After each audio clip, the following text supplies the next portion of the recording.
Good morning and welcome to Workhorse Wrestling Network. You are gathered with us here this fine Saturday morning for the Winner's Circle, where myself, Sammy Joe, and Anika come together and talk about Monday Night Raw, NXT, and Dynamite from the days prior. This week it's the 17th, 18th, and 19th for the shows, respectively.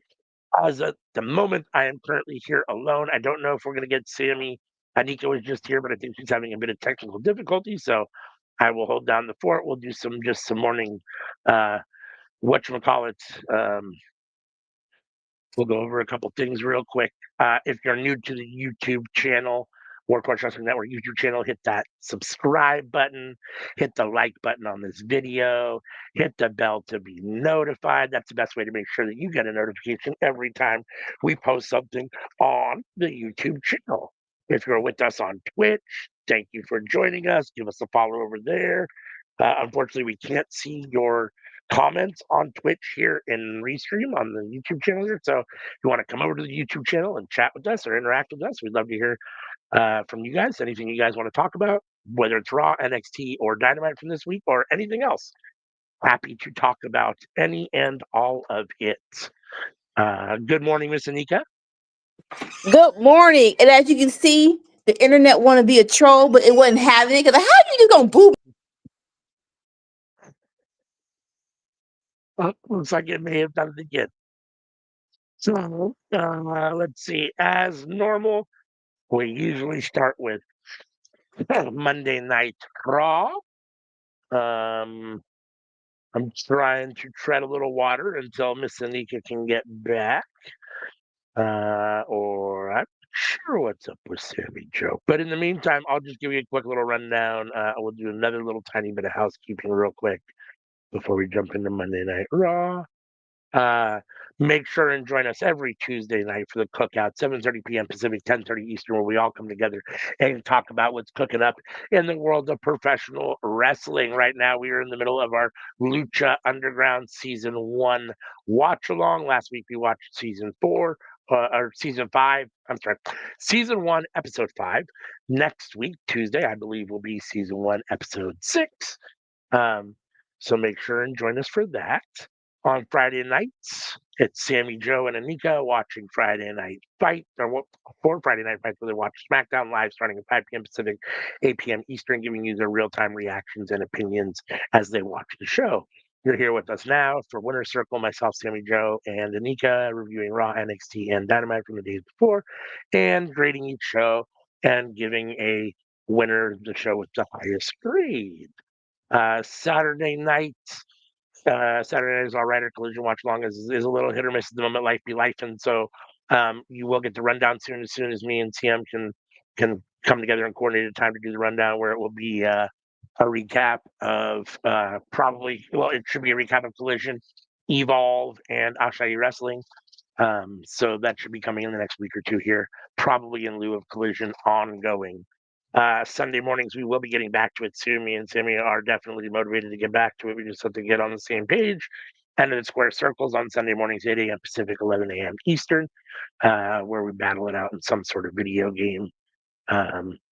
So it looks like I do have Anika back, so maybe I can stop droning on at you, and we can Okay. kick in or start off with our Monday Night Raw review. Let's see. I mean, I didn't really take any notes, but obviously I watched the show and I have a summary in front of me. I don't know if you have any notes or not, but let's see. We can do this. I got you. The 17th. So this was from Brussels. This is where we were in Brussels. Yes. I was having a hard time remembering when I was because we weren't here last week. So last week Mike was life and we weren't here last week. So we didn't review Raw. So this week I was thinking to myself, well, wait a second, wasn't that Seth and Punk in the steel cage? But that was the week before. So I had to remember which one was this week. But this week we were in Brussels and the crowd was insane this week. Like, sometimes I don't I don't always pay attention to the crowd. Like it's not my main focus. So it has to be when the crowd catches my attention. And this whole episode, the crowd caught my attention. Like there were several chants I had no idea what they were saying. I couldn't decipher what they were saying, but that's a me Yeah. issue, not a them issue. But they were live, they were into it, they were loud, and I thought they made the show. And for me, honestly, No, like I hate that the Road to WrestleMania is not where I'm at because it is probably one of the best shows you can go to house-wise. But I understand why they went overseas because unless you go to a place where you don't usually what you call so touring is two sides, right? You want to go to somewhere you haven't been because they're going to get hyped for it, but you gotta hope that they buy tickets. So unfortunately, if you go someplace you haven't been to in United States, it's really a gamble if they're going to buy tickets or not. So I totally understand why you go overseas. They're definitely buying tickets and they're definitely going to be hyped. But yeah, they killed this. yeah. I mean, you get to see like when you're not somewhere like I hate to say it, but like there are certain things, and as much as it is what it is, I have my issue with the American machine in other countries, all those kinds of things. That's a whole ideological different thing.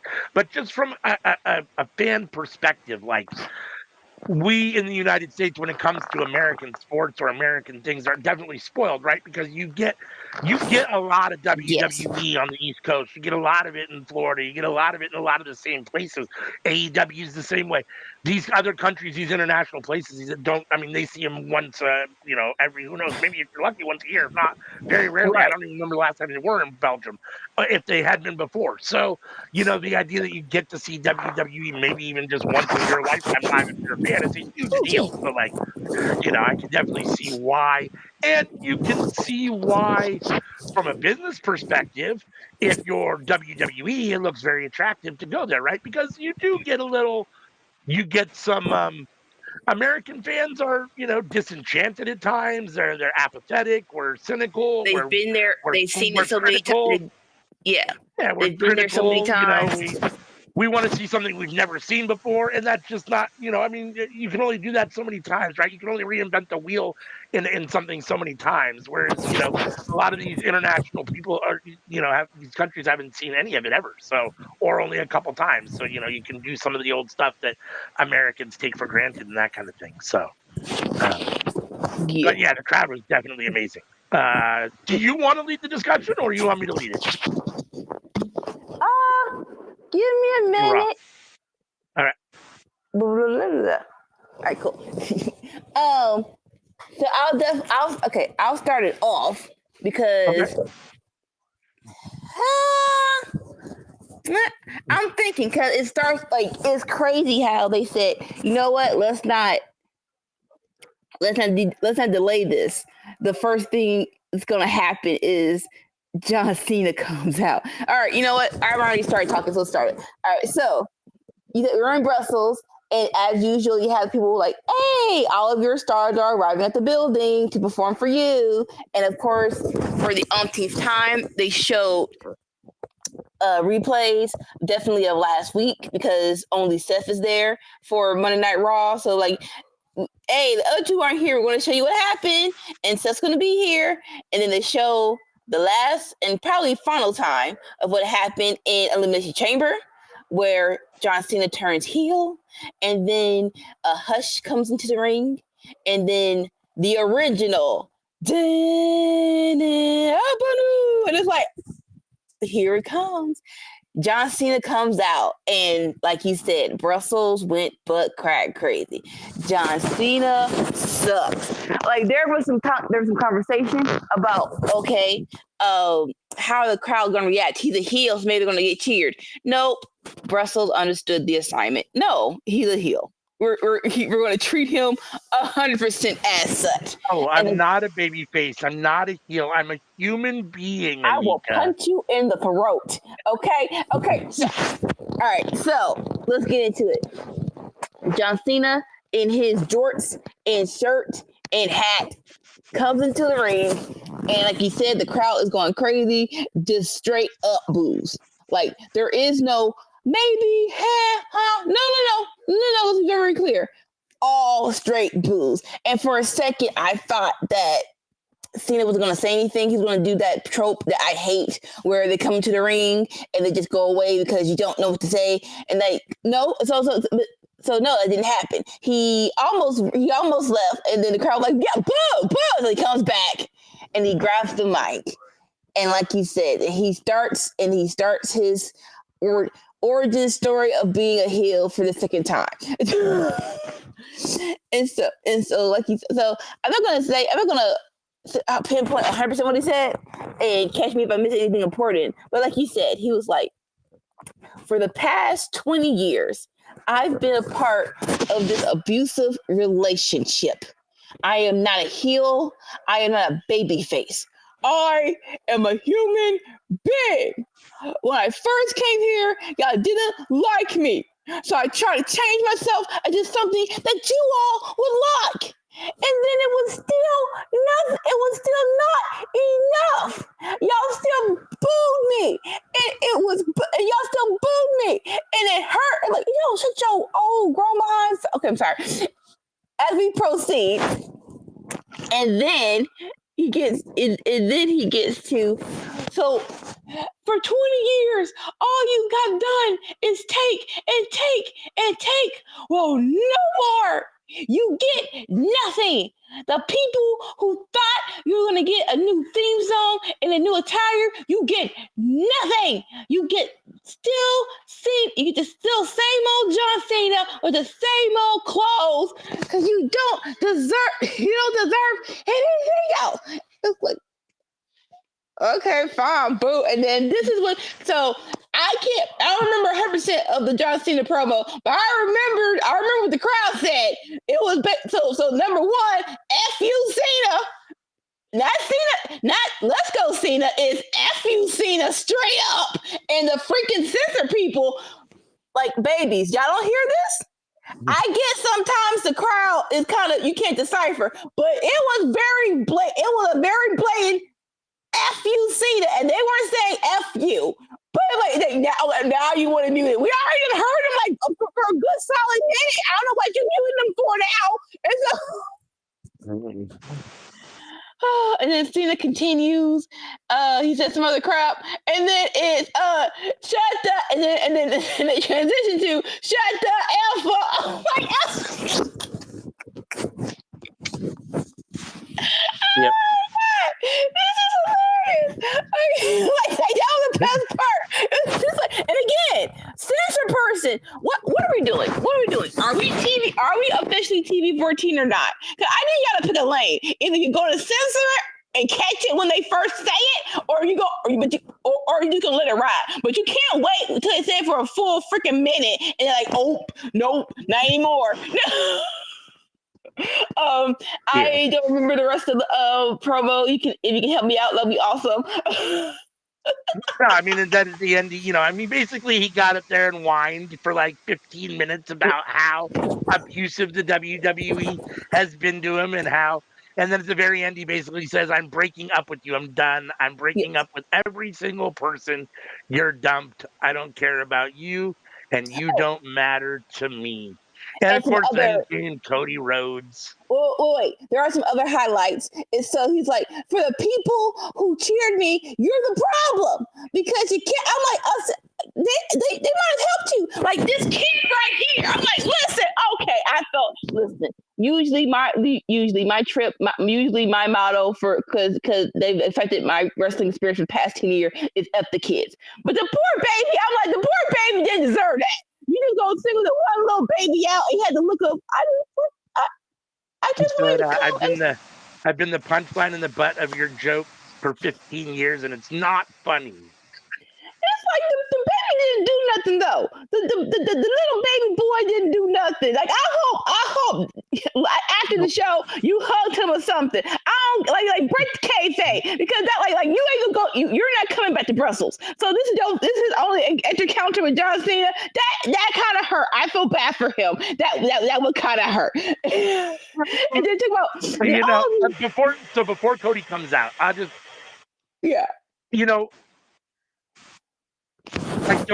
know that there's another way to do this or to explain this, but I didn't like this. I'm not a huge fan of coming out and just whining about how badly you've been treated when it's really not true.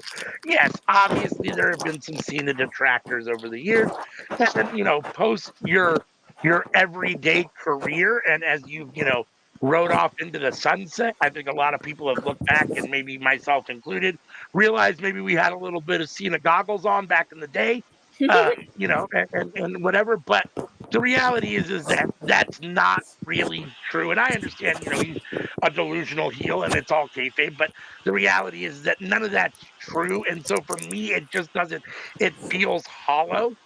Um, at the same time, there are a couple things that are true about what he has said, which is that there are a lot of people that do have taken him for granted, probably as well, and don't appreciate what he's given to the business to a certain extent, which is, a large chunk of his life and his, uh, passion and all those kinds of things. Um, Mhm.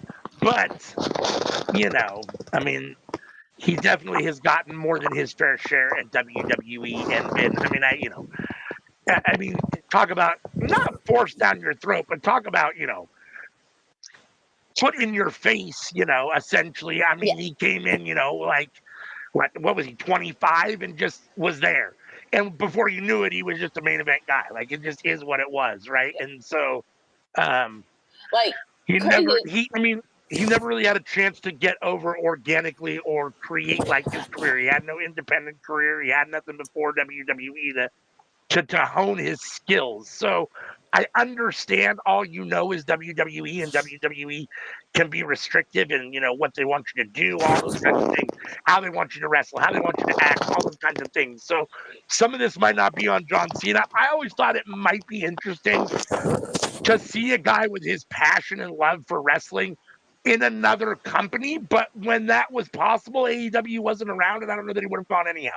But AEW wasn't really around, and he's not the kind of guy, as much as I think he doesn't want to lose and loves and has a big ego and loves being whatever.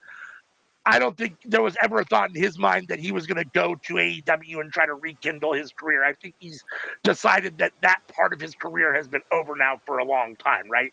And it's this one-off appearance or come in for a few months, those kind of things for a while now. So I suppose at some point maybe he could have had a little TNA run, but that would have been a huge downside for a guy that's, you know, a 16-time world champion, right? So, and he wasn't always that, but you know what I mean.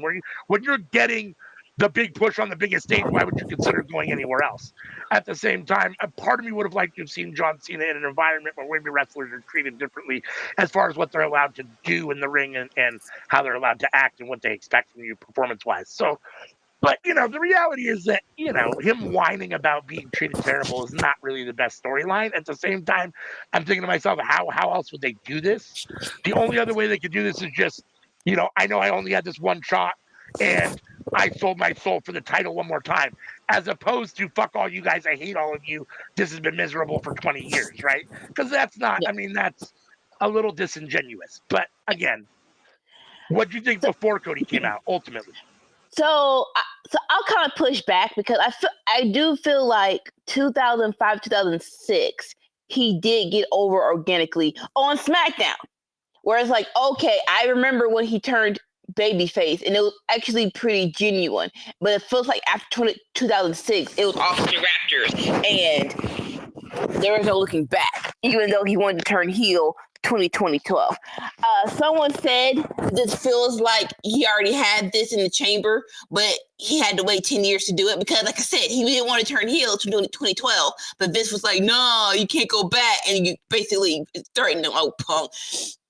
So like this might have been a cut and like he already this might have been a cut and paste promo from 10 years ago. But either way, it, like you said, it did make some sense. One of the other things he said was, why do you boo me? Because I come out here and be great. We do, you do, but you do know a reason why you were made to look great, though. So let's not act Yes, like. you come out here and get pushed and booked great. Like Exactly. but being great, but okay. But we can't say that. So whatever. What is it? It did like for Cena in the past 2 or 3 what you call it, 2 or 3 appearances before this, like WrestleMania with Austin Theory and Saudi with Solo. I do feel like I'm not going to say the promo skills went down, but it has been like we're not getting primo Cena. And of course, that's not going to happen when you took a break, and it's been a couple of years since you've been in the wrestling company consistently. So it's like, okay, it's left.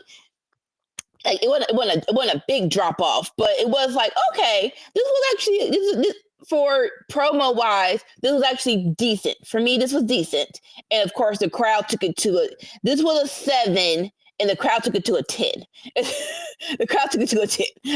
Yeah, no, I mean, I think it worked fine, and I think, it came off fine. I just don't really care for that storyline, but that's just a personal opinion. I mean, again, there's only 2 really storylines you can go to. This one, or I wanted the championship, I wanted the title one more time, I wanted that record, and this is what I did to do it. Those are really the only 2 options that you have. So I understand why they went with this, and like you said, he probably did have it in the can. I mean, yeah, there are. You can't convince me. Kayfabe, real world, it doesn't matter. It's never, it can never feel good to get booed or anything, right? I mean, it can't. And as someone that, not me, but if you're someone that has put your life into something like a John Cena, and you can. The one thing I give John Cena is you can tangibly feel his passion. There are guys that you can feel his heart. You can see his heart. There are guys that you can't. You can feel. There are plenty of guys I watch and I'm thinking they're just going through the motions. With Cena, I never have felt like that. Good, bad, indifferent. I've always felt like he has the passion. And it's tough when you put everything into everything and there's a lot of detractors about what you do. I understand that. At the same time, that's the nature of being I guess a celebrity or involved in something where people are watching and analyzing all those kinds of things where you're in the public eye, you're going to get criticized as well. So you got to have a thick skin. And a lot of people don't, and so I can understand those feelings of, fuck you guys. At the same time, like, again, you've had plenty of success. It's not like you needed the fans. You've had them for a long. Like, so. Like, sir, who are you pulling? Hustle, loyalty, respect. Cena has had the fans' admiration for a long time, right? So even though, the, maybe the 25 to 45-year-old men, are cynical and critical of Cena because they think he's goofy and whatever and have been. But, for the bulk of wrestling fans, a lot of people have liked John Cena. So, and he's over with the kids. I mean, he's a huge merch seller, all those things. And that hustle, loyalty, respect has been a huge thing for him. I mean, it's been a great gimmick and shtick for him over the years. So, I mean, it's a big step to do something like this. It takes someone that's willing to go through. I mean, the idea that he got he got shredded at this show in Brussels, right? And you knew that's coming because of what you did. When you decided to make the heel turn, when you decided to kick Cody, and then all those things, you knew this was coming. At the same time, it still sucks to hear 60,000 people boo and say, fuck John Cena. That can't feel good, right? Even when you know it's coming. So, well, it is what it is. So, like I said, there's probably a little bit of truth to some of this and what he says, and at the same time, it still comes off like a whiny bitch. So, yeah, and so and then like again, you're gonna go going to your people who actually like you. I'm like, again, then the freaking adults who are just like me to make yourselves feel better. Like, sir. Now, and like you said, like a whiny bitch. And that's when Cody Rhodes comes out. And he's like, he's like, I gave you a second because, even though I was not a fan, you don't be that great if you have 0 fans, right? If you have 0 fans, this push won't happen, point blank, period. So Cody comes out and says, I was trying to give you the benefit of the doubt, but after hearing you, yeah, nigga, shut up. No, like, you know what to say. And so he's like, I'm not sure who this guy is. Like, I think the person on the shirt, this is not who's in front of me. And then Cena try to talk down to him, son. He's like, now I did like this with Cody. Like, it ain't son. It's WWE Universal Champion. Like, don't get this twisted. And he was like, so you need to bring the real John Cena out when we wrestle, because if this is what comes out, I'm retiring. I'm running through you, and I'm retiring you early. I did appreciate that. Like, what we not gonna do is act like I'm 20 years younger than you, sir. Like, no. Well, what is the age difference? Probably only 10, maybe 10 years, maybe 5. But yeah, it's like, no. Yeah. We are both grown men, and I am the champion now. So like, ain't gonna be no, I'm teaching you a lesson. You are facing me at WrestleMania. We're going to see who wins. So like, I appreciate that part. Again, this does nothing for me, Anika, personally, but I'm pretty sure as a, if you're actually into this feud, I think both sides did well. I mean, I think they did okay. I think it came off fine. It tells the story fine. It gears it up for what's going on. When I look at this and think to myself, this is, this and Gunther and Jay, nothing to take away from Gunther and Jay in any way, shape, or form, but that these two stories or these two matches are going to be your probably night 1 and night 2 main event. I mean, maybe not, but I mean, they're your title matches. So, they're your big title matches for WrestleMania. Definitely leaves me a little bit underwhelmed. I mean, it just, Cena versus Cody doesn't do anything for me in 2025. It just doesn't, and I love Jay and I love Gunther, and they've done a good job with that. And I think it's going to be good. And I really hope Jay wins. I'm very nervous. I think I'm starting to get very nervous about the idea that Jay isn't going to win. And that makes me very uneasy. But I'm just thinking about the fact that it just doesn't feel, I mean, you're going to get Roman, Seth, and Punk at WrestleMania and a triple threat in some way, shape, or form. But I mean, I suppose maybe that moves the needle for people. But I'm thinking that I just don't see anything on the WrestleMania card at this moment that I'm like, oh yeah, I can't wait for WrestleMania. There just isn't at the moment. So, and honestly, looking at the landscape, I'm not totally sure what they could do to make. I mean, I'm going to watch it, obviously. We'll do a watch along at the time, and B, it's WrestleMania. So, and I'm curious, but right now the card itself is less than awe-inspiring. Yeah, like you said, this is for somebody. It's just not for us.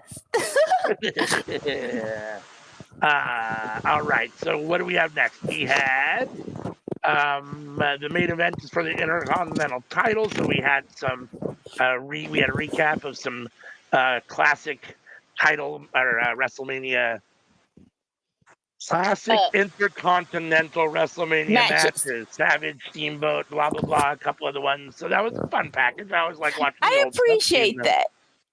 And letting you know, one of the things they've done with Evolve on Tubi is that they've showed you all the stars that have come through and not like pretended like they didn't have a history before WWE owned them, right? And to be fair, this is all WWE history, so it is what it is. But still, like, even with their own history, sometimes WWE is weird about like letting you know what's happened or showing you stuff.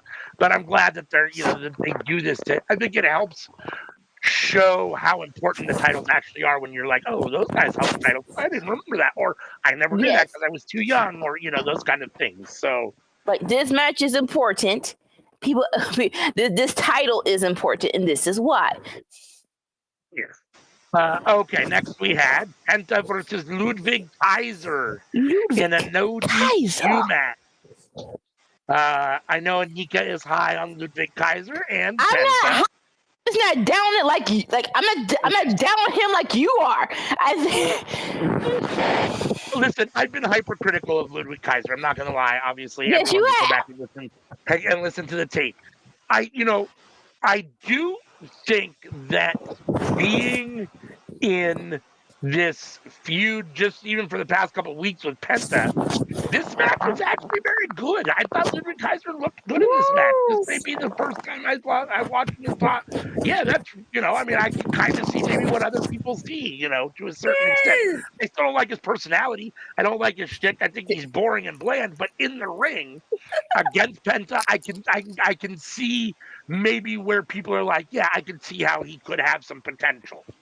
I thought the match was really good. They had good chemistry, and I thought it came off really well. Penta got the win, thankfully, with the Penta driver. And I say thankfully because for me, Kaiser is definitely a staunch mid card guy, and I want Penta to be a main event guy. So Yes. I want Penta to be beating guys like Ludwig Kaiser on a regular basis. Yes. He should be.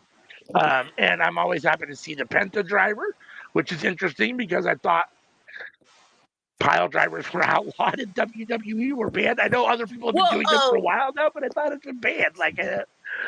So, more but so. very good match. Yeah, more so the What do you driver that KO does. I mean, that was our limit, and the one where basically you're facing away from your opponent and you're landing straight on your head. Like it was some wrestlers weren't doing it right. So it's like, you know what? Since y'all don't know how to learn, no one's doing it. So it's like with the Pizza driver, at least it's not right on the head. I feel like he's like more so on the back. Like when you see it, it's not cringy when you see Penta do it. So it's like, okay, that one's actually pretty good. Good morning. Thanks for joining us. Hello, how are you? Like you said, oh, sorry, real quick. He said that ticket sales are sluggish for WrestleMania right now. Yeah, I mean, that wouldn't surprise me. Like I said, for me, there isn't anything on the card right now we're also still a ways out, but. And more so, ain't nobody trying to pay for 2 nights. So even though you trying to act like you don't know what's going to be on night 1, night 2, you need to tell us. Tell me what's going to be on night 1, night 2. I have a vague knowledge of what's going to happen. But straight up, if it's me, if you put the women's triple threat on night 2, on night 1, and the men's triple threat with Seth, Punk, and Roman on night 1, I'm going to night 1. I'm going to night 1, pop in period. There's nothing on night 2 for me. But if you put those 2 matches on one night, I'm going to that night. Point blank period. Anybody got money for 2 nights. So yeah, even though you're trying to get people to get for 2 nights, that ain't happening. So you got to tell them what's on the card and let people decide. Which one do you want? You want one night or no nights? That specific manipulative behavior to keep people so that you have to feel like you have to buy both nights because you don't want to miss the match you want to see, and they're not going to tell you what's nighted on, pisses me off equally as much as them doing it 2 nights. The constant, you have enough money. WrestleMania is a big enough event as it is. You don't need 2 nights for that second money grab night. You don't need to then fuck the fans and not tell us who it is so that us that can barely go in the first place maybe can squeeze it together to go for 1 night, don't know which night they want to go to. Like, could you be a little bit more shitty to your fans in general? Like, I mean, I understand that it's a focus of the business to make money. You're already a profitable billion-dollar corporation. Yes. Like, what more do you need? Like that few dollars, from not having a night 2 of WrestleMania, or from, giving us at least the matches that are going to be on night 1 and night 2 in plenty of time in advance, in theory, so that we can, which night we want to go to. Like, it's stupid, dude. And it's just another way to treat the fans like shit. So it's just another way to show them you don't really care. So yeah. But like you said, this match was good. I love Luke trying to get Picture to say, "You will fear me," and it's like, bro, have you not seen the gimmick? Zero Nero. But yeah, great match. And then after the match, a Kathy Kelly interview. I love it. I love the interviews that are not backstage, in the crowd, on the ramp, the ramp going to the ring. It's new enough where it feels like, hey, I actually, it makes it more interesting. So they're like, Kathy asked Penta, says, Luke is out of your way. What's next for Penta? And so he's like, Penta's Universal, but I'm going for the IC title. Yes, please. like for the past couple of months, we've been getting these little stare downs with Braun Breaker, and it's like, okay, it's a lot of stare downs. What is actually going to happen? Who's actually going to face Braun Breaker? So I was very happy that he was like, no, it's going to be Braun Breaker versus Penta in some kind of capacity. And with that, I like, thank you. Yes, it's confirmed. That's all I want for my life. Love it. Yeah, you've been asking for that for a while. Earl says he paid $900, almost $1,000 for WrestleMania 40. That's insane. But I understand. It's WrestleMania 40 though, so I understand WrestleMania 40. And so I'll ask this: was that for one night or two? And where did you get to sit for that? I mean, what all does that include? Like, okay, is that your cost to go, your hotel, and all that, or is that just tickets to get in? And where did you sit? I gotta know some more details. Let's see. Fans complain about WrestleMania being too long. That's why tonight. Yeah, no, I get it. I understand why. I mean, I know why. That, and I'm still convinced that it's a money grab too. Why have them one night, which you can have in 2 nights and get paid for both nights? But, and I'm one of those people that complains about pay-per-views that are too long. So I understand that. At the same time, you're the one creating the story. You're the one writing the shows. You don't have to have a 6-hour pay-per-view. You can have a nice little tight 3-hour pay-per-view and call it good. I mean, or 4 hours for WrestleMania. I mean, you're the ones creating this. No one's dictating what you're doing but you guys. So I guess technically the fans, but you guys don't listen to us anyhow. They don't listen to us anyhow. So, I don't know. Again. And unfortunately, okay, so the entire weekend. Okay, so that was for night 1, night 2. That's actually pretty good. Yeah, I mean, and again, if you have to fly in, if that includes airfare or if that's just ticket stuff, that's a lot for tickets. I mean, if you're talking about my room stay for 2 nights and my transportation getting there, all for $1,000, and depending on where you sit, then maybe, yeah. But if that's literally just night 1 and night 2 for tickets, and depending on where you're sitting, I'm good. I went to a Raw, and we were in row 4 on the floor.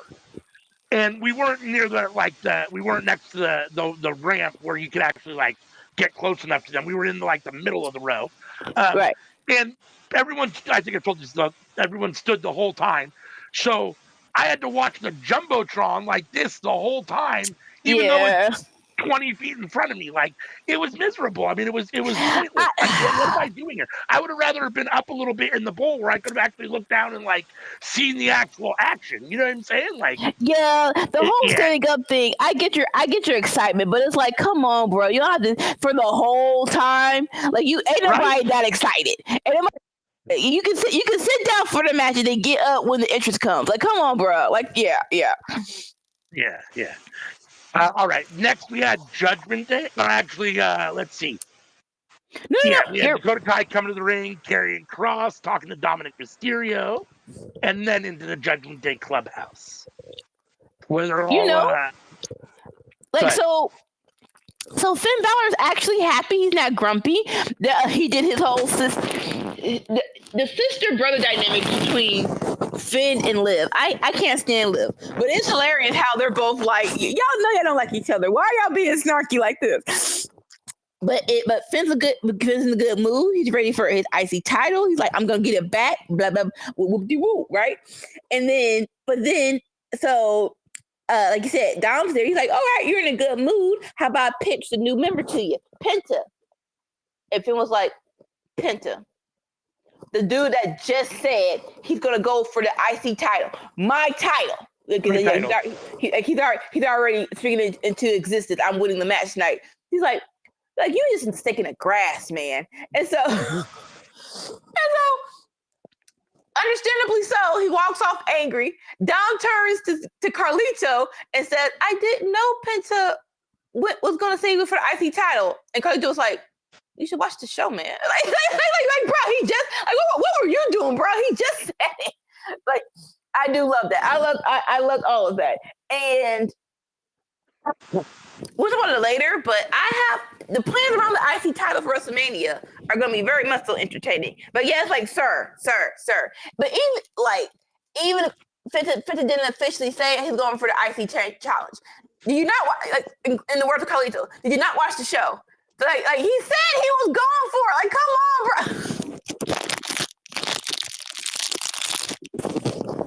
Sorry, I'm popping a Yep. dino. Earl says he took the Greyhound. That's dedication. Me personally, I like wrestling. I would never spend $1,000 and ride a Greyhound to go to WrestleMania. I mean, no, I mean, more power to you. I don't know. But no, I mean, that's dedication, that's fandom, I and that's WWE counts on fans like that. And more power to you for going. And I hope you enjoyed it. That would be my next question. Was it worth it, or what? was it worth the money and the Greyhound ride? So for me, all the WrestleManias I went to, we drove because there were only Okay.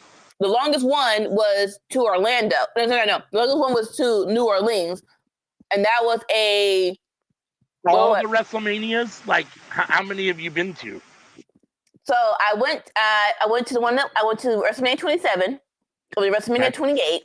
I went to WrestleMania 30, and then I went to the one in Orlando 2017-18. That was WrestleMania Well, excuse me. 34. Some of us in our 50 years of wrestling fandom have never made it to a WrestleMania. Miss Anika's been to not one, not two, not three, but fucking four of them.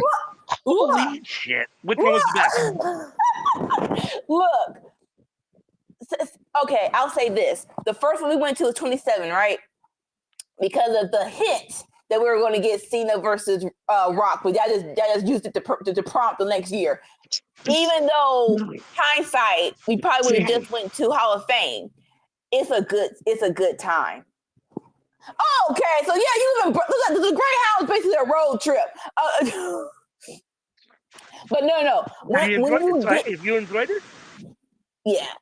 Yeah, Brooklyn to Philly, yeah, that's actually not that bad. It's like when you think Greyhound, you make like a 10-hour ride on the bus. That's what your mind goes to. But no. Once you go to a WrestleMania live, it is contagious, and I'm talking about 27. 27 was contagious, even though it was only one good match there. Just being in the atmosphere was great. 28 was the best one. I'm sorry. 28 was the best one ever. It will always be a great memory. And more so, like I said, we went to the first one. It became a family vacation, basically. It was like, okay, what family vacation we're going to? We're going to WrestleMania, basically. Because Miami 4 nights, New Orleans 4 nights. Orlando is basically a day trip. So I think we only hit that and came back the next day. Cause that was only 2 hours away from me. Yeah. So wow. You've been to 11 WrestleManias. So you got to tell me, because I don't remember, like, the numbers don't mean anything to me in my head. So what was 28? What was the main event of 28 when you went? That was the once. It should have been the only lifetime of Rock versus Cena. That was the first time. It should have been the only time. And then we had Triple H versus Taker, Hell in a Cell, and that I actually saw Attitude Baby. It's like, oh my god, I actually saw Hell in a Cell. You don't think you're gonna see that after 2004? You don't think you're gonna catch a Hell in a Cell match? It was like, oh my god, they made a Hell in a Cell. That's so great. And actually, Flow Rider was actually pretty fun. I actually liked the concert. Like I said, just like it was outside. It was if you go to any and this is my just opinion, if you go to any wrestling show, in the middle is the best crowd. Point blank, period. Not too high, not too low. Right there in the middle are where the true emotional crackheads are. Those are my people. Those are my people that's gonna get hyped with you. That was just so great. I loved it. And like I said, at one point it was contagious. Like, okay, this gonna be the family vacation. WrestleMania 29 is when it's like, okay, y'all know, like, that was twice. I'm like, ain't nobody trying to do Rock and Cena twice. The bill was crap. That was crap. We were like, you know what? We're not spending money off this. We're not on to this one. But yeah, like, nah. It's you if it's in your neighborhood. Like I said, I didn't go cross country. It was in my neighborhood. But if it's in your neighborhood, yeah, definitely go. There's never been a WrestleMania in my immediate neighborhood. There's been several in Southern California, but that's not in my immediate neighborhood. I mean, California is as big as the whole East Coast, right? Up and down. So, like, You know, and I'm not tippy top, but way closer to the top. It's like 12 hours to LA from where I was at the time. So like, you might as well have. I mean, you might as well. I mean, it's basically like traveling, not across country, but it's a travel. So Yeah. Let's see. So Dakota Kai versus Ivy Nile next. Cute. Dakota Kai squashed Ivy Nile. It wasn't a squash, but it was basically a short behind match that mostly involved LWO and what's his name? Chad Gable. The the Creeds were out there to help out, and of course, Ray and what's his name? I don't want to say the back. Dragon Lee.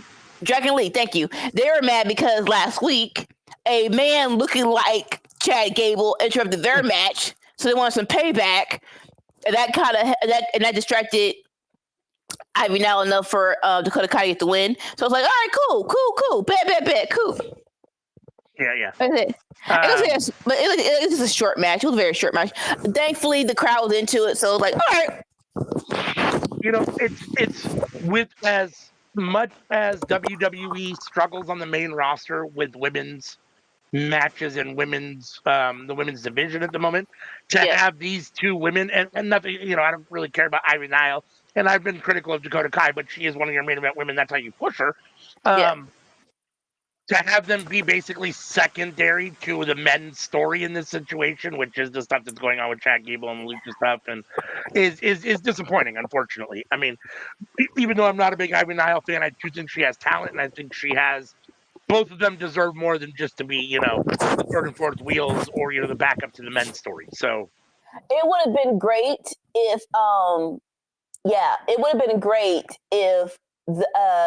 Zelina Vega's over here, so you can kind of let Zelina go against Ivy. They did it once, but like it really wasn't really a one-on-one match. You to at least tie it all in together. But yeah, I totally understand.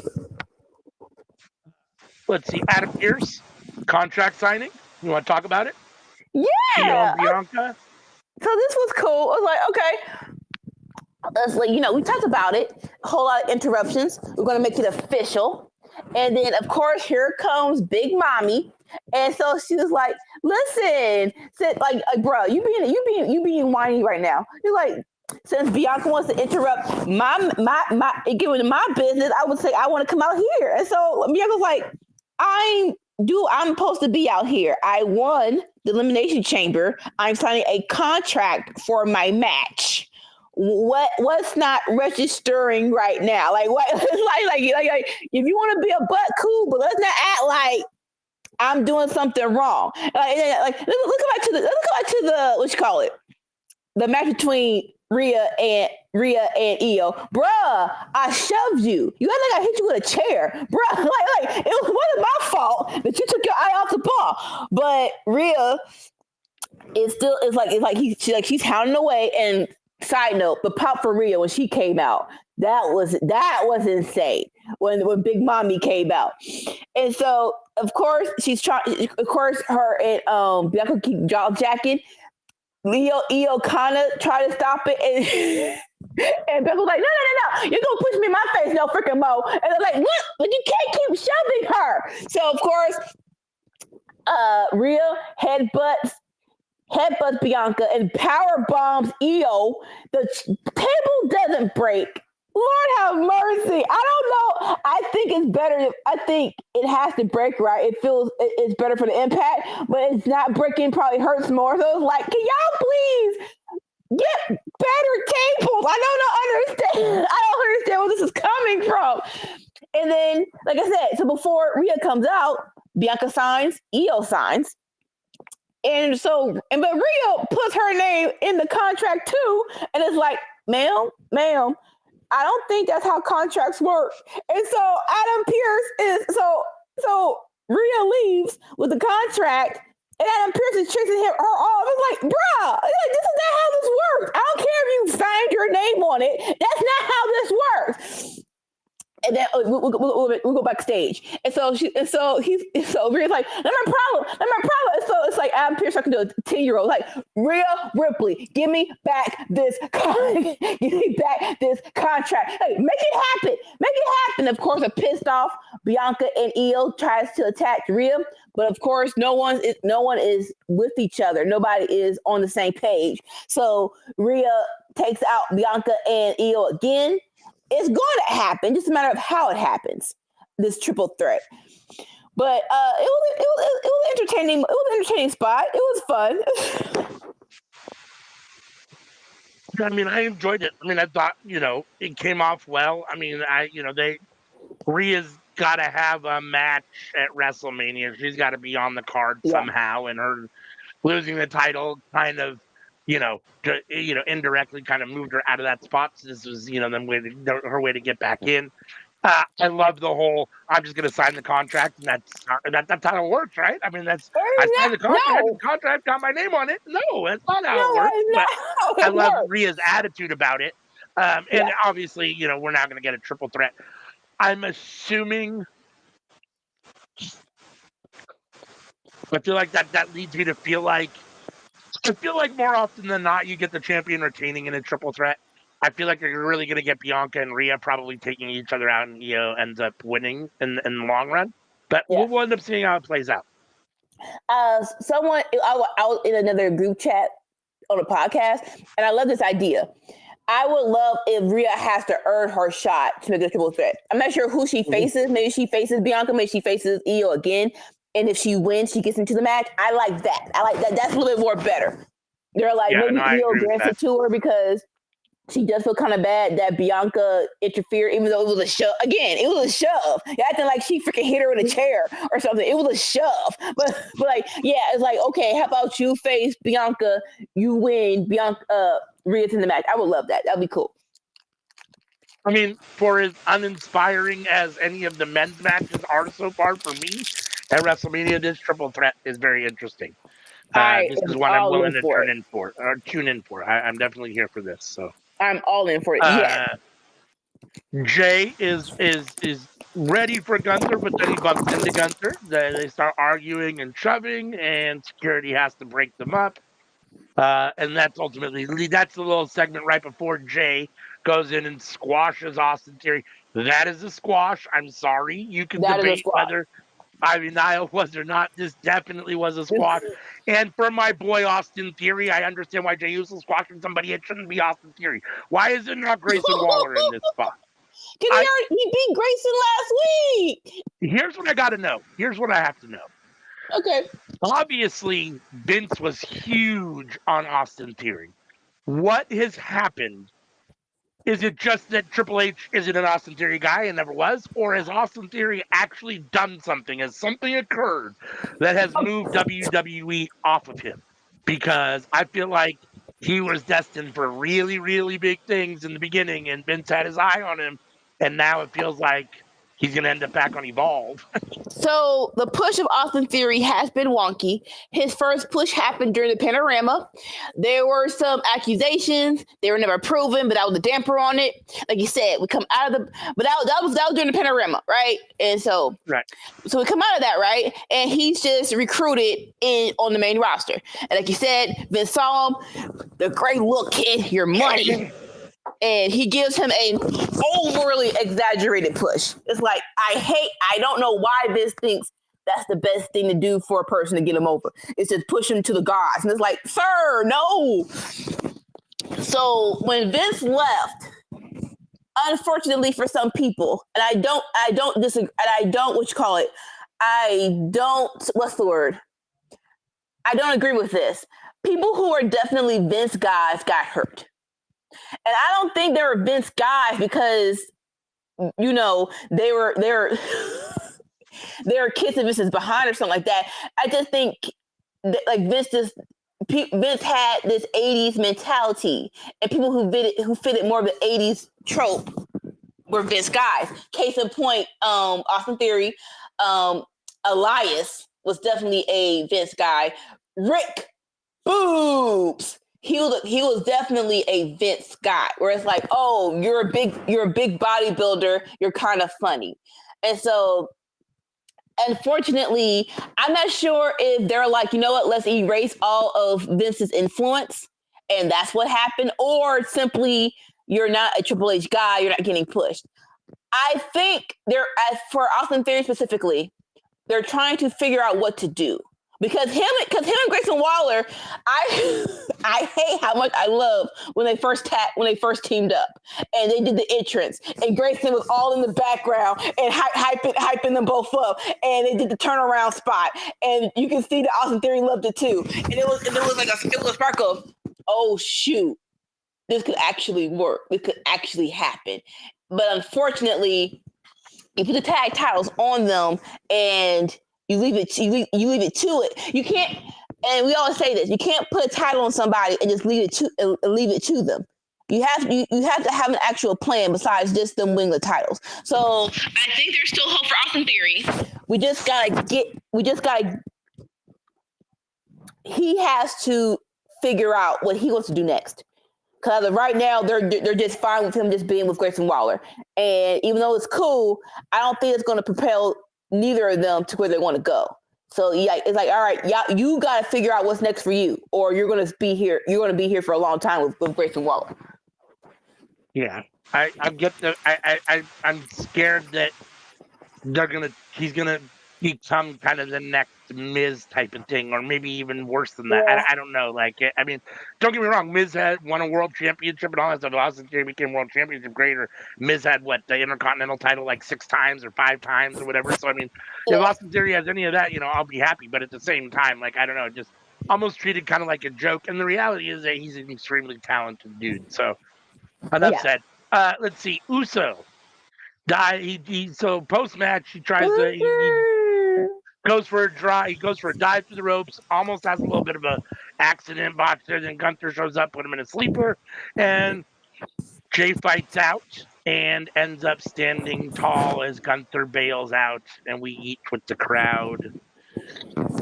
Yeah, I mean, I thought this was a good sign. The fact that Gunther didn't choke him out, I thought is kind of a positive sign that maybe we're going to get the right thing at WrestleMania and Jay's going to win. But maybe not. I don't know. What do you think about the little post-match segment? So, full disclosure, the Cena promo took about 20 minutes. So that means somebody's time got shaved off. Everyone is saying this is probably the match that got shaved off. So, with that being said, I'm not sure if it's crazy enough to say this. I'm not sure if Jey Uso knows how to do a fast pace, get all your spots in, and that's kind of why the botch happened. I feel bad. I hate, like you said, this isn't stuff. Some stuff is hard. Like I don't think people realize, because everyone does it more often than the late 2000s. Going over a top rope is hard. Like that is not something you do every day. So right? They're like, oh, he AJ Francis did, and like, stop. I hate it. Like hopefully next week he does something for people to forget about it. And like I said, they try to pack enough into this little moment. Like I said, next week hopefully they'll do better. And well, I'm not sure when they announced it, but next week we're going to have a tag team match. It's going to be Grayson and Austin Theory versus Jay and a special guest. Please let it be Joe Hendry. Like pretty. You're in Glasgow. Which, side note, that's going to hump. Like Clash of the Castle in Glasgow is still a great pay-per-view. So this might, it's like, to put it over the top, it gotta be him. It gotta be him. I hadn't really thought of Joe Hendry, but that makes sense. I mean, personally, I was just kind of hoping it might be Jimmy. I know it's not really like a special guest, but I just want to see the Usos back together again. So, but Joe Hendry makes more sense as far as special guest, and you're in Scotland, so all that makes more sense. We get a video package of the match coming up later, the main event between Braun Breaker and Finn Balor. Then we get Adam Pearce backstage with Rhea again, yelling about the contract. And Rhea gives the contract back, but wants in the match. Bianca's here to jump her. Io joins. All three of them fight each other. Yeah. So more brawling between the three of them. Yeah, I mean, there's no way now that they've done this that it can't be a triple threat. It's just a matter of how we get there from here. Either Adam Pearce just says, yeah, you're in the match, or like you said, better yet, she should have to earn it in some way, shape, or form. But I think that's definitely, I think the triple threat is unavoidable at this point. I mean, I just don't know how else you get around it. Not to mention the fact that, and I'm not necessarily the biggest proponent of multi-person matches, there is something to be said about Bianca, Io, and Rio having a little more. It feels more than just the two of those three together in a match. I don't know why. There's something about having all three of them together. Maybe it's because of the way they've done this storyline decently, and the way that really Io's kind of taken that. You've disrespected me, and I'm, like you treated me like the little sister, like I don't belong here, and they've kind of leaned into that. I don't know if that's why I'm into this more, but I feel like the triple threat's going to be better than a singles match would have been between either of the sets of the three of them, however you would have done it, right? Yeah. So. Yeah. Even though we want Rhea versus Bianca, they haven't built it up. So I think this is a great option. And then next year, hopefully you'll have enough, you put enough stank on it to revisit that match. Creed Brothers versus LWO. I like this. So it's like it wasn't just LWO attacking the Creed brothers. Like, oh no, we have a match. So let's just be like, we're gonna look right before the match starts. So like, all right, a little continuity in the show. Yeah. We're gonna go with that word. Yes. And of course, Creed's Rey Mysterio and Dragon League. Yeah, it's gonna be great. Yeah. Yeah, I mean, all four of these guys. Yeah, all four of these guys can wrestle. The Creed brothers continue to look good for the most part on the main roster when they're given the opportunity to actually wrestle and show what they can do, especially against guys that are good wrestlers. This being said, and I think we're still a long ways away from it, as indicated by this whole masked man who Chad Gable says isn't him, but we all know it is. Right. It feels like that story is kind of just starting to begin, but I'm already a little tired of LWO and American Made. I mean, I feel like they've been hovering around each other now for a while. I mean, the Creed brothers have wrestled LWO several times now, and it feels like we were a little late getting the Chad Gable part underway.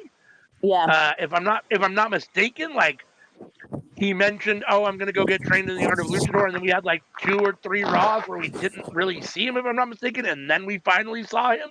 And it was like, it felt like they took a little while to get to that part of the story, which to me is really the kind of the meat or the interesting part of this story that they're trying to push on us. So yeah, and now we're just getting that with the mask guy. It feels like this is coming at what should be the end, and yet it feels like we're just kind of picking up. Like yeah, like unfortunately they're trying to do something with AAA and it didn't, and the plan fell through. I was still left for them to do vignettes. Cause like when they, like you said, when we started this, we wanted the vignettes of Chad Gable training, and hopefully they'll give us that. And like you said, with that also being said, it wasn't just against LWO. It was supposed to be against Penta. Now we'll talk a little bit about it right now. The hype around the IC title that it's going to be a fatal 6-way, and if you want to put Chad Gable in that match, or the mask luchador that no one knows who it is, although we do, I wouldn't mind that at all.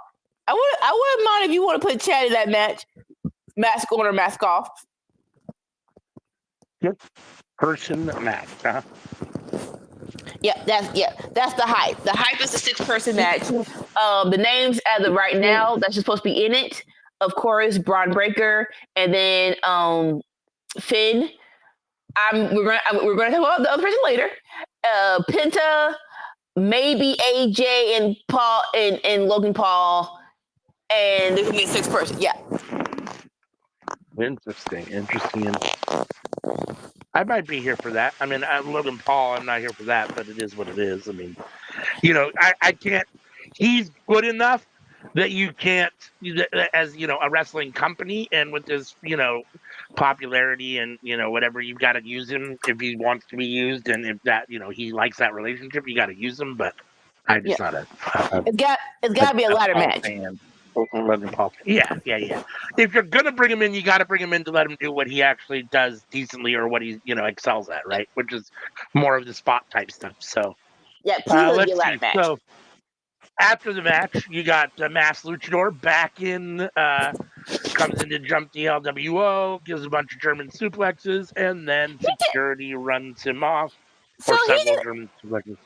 I love that he did a flying move. He did like a flying clothesline or something, or a flying Right. headbutt. So I was like, okay, you did one lucha instead of you doing all the suplexes, so we know it's clearly Chad Gable. At least you did. At least you gave us one flying clothesline, so you did something at least a little luchadori. Tried to do something that made it look like maybe you give us some doubt that it was Chad Gable, which obviously we have none of. Or at least you trained in Mexico, you learned something different. Let's see. We got to look back at last week's main event. The Punk Rollins match, and Roman Reigns attacking Seth Rollins, costing Punk the match. And basically what's leading up to the triple threat. And then we get Rollins here for a chat. Listen, this was so see. dumb. I'll let you continue. No. Okay, this was so dumb. This was so freaking unnecessary.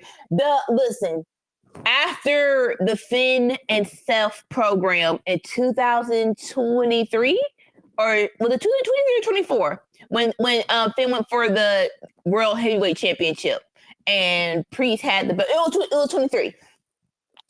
And that freaking part of the show when Finn was trying to talk and the stupid people were singing that doggone song, I hate it.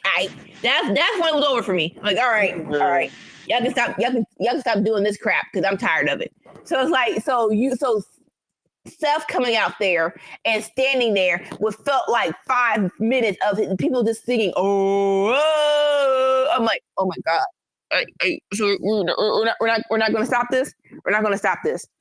We're going to keep it going. Like you real life could have we know time got cut. You could have gave that time to another match. All I forgot that long behind time of the crowd just freaking singing a doggone song. But Seth officially talked. He talked about the cage match with CM Punk and Roman interfered. He hinted that. Well, he didn't hit. He told us that CM Punk and Roman was going to be on SmackDown. He was like, maybe I should go over there and see what's going on. It's like, oh, it's like I'll never get that. Why would you announce in front of a crowd what's going to happen not there? Like, what do you think the crowd reaction is gonna be? The crowd, the crowd ain't gonna be happy that you're not gonna do that here. We're gonna get pissed off. I never understood that. Why would you announce something in front? Why would you announce something live? Now I get why Seth is out there because he's the only one in Brussels that's a part of this three-way. But you don't have to announce that, I'm going to go on SmackDown and have fun with Roman and CM Punk, and y'all won't see it. And you can tell the crowd was like, oh, boo. But so Seth tried to get him back. It was like, but you know what? We're here at Monday Night Raw. We got an IC title match coming up. Y'all get hyped for it. Sing my song. And it's like, oh, it's like, bruh. Yeah. Like you didn't have to say you wasn't gonna. Yeah, you could have left out that you was gonna be on CM. You were gonna be on SmackDown, and it wasn't gonna happen here. I'm not sure what else you was gonna say in front of the crowd, but you could have said something else. I mean, this was one of those times where when you think about a couple of things, like you said, Jay and Austin Theory getting a 30-second squash, and even Ivy Nile and Dakota Kai only getting, a couple minutes. Like, you don't need this promo here. First of all, you only have Seth. He doesn't say anything. All they do is just sing that dumb song. And then he says, I'll go to SmackDown on Friday and do something that actually matters. Like, like you said, I mean, it's basically like, fuck you fans. I'm going to go somewhere and do It's like, something that, why would it's you like, think that was gonna work? so yeah, for me, this was dumb. They should have just cut this and given the time to somebody else. But Yeah. But like I said, I get you want someone from the three-way to be there, but like do something else. Let Seth have a match. But yeah, you telling us that what you're not getting this amazing moment here tonight. Like do something. Yeah, please do something different. I need y'all to think out what y'all gonna say if only one person's gonna be there. know that it's, you don't want to lose momentum, and that this is, for all intents and purposes, besides your title matches, this is your big main event, the WrestleMania feud that's going at the moment. That being said, I think you're okay to go a week without doing something. I mean, you only have one guy. I mean, yeah, a match would have been better than anything, but just don't do anything. I mean, or, I have a little recorded promo. Do something during the week where you record a segment between the three of them and show that or something. I don't know, but this Yeah, didn't work. The crowd, obviously enjoyed singing the song. And I guess, again, for the people that only get to go, once in their lifetime exactly. for some of these countries, you Yeah, want to see the people you want to see. And I guess getting to see Seth Rollins do nothing but stand there and you guys cheer his song is better than not seeing him at all. Maybe, I suppose. I mean, yeah, I suppose, if those are your guys, if you're a Punk fan or a Rollins fan or a Roman Reigns fan or fans of all three of them, you're probably disappointed that Punk and Reigns aren't there. And, if Seth doesn't show up, you're probably extremely disappointed. So I get that, and these are three of your biggest faces of the company. So, and you're in not a new market, but essentially a place where you haven't really been a whole lot or before. So you want to, have your best people there and all those kind of things. But yeah, this was a dumb segment, yeah. especially to just basically come out and say, yeah, we're going to do something on Friday. So, Exactly. Yes.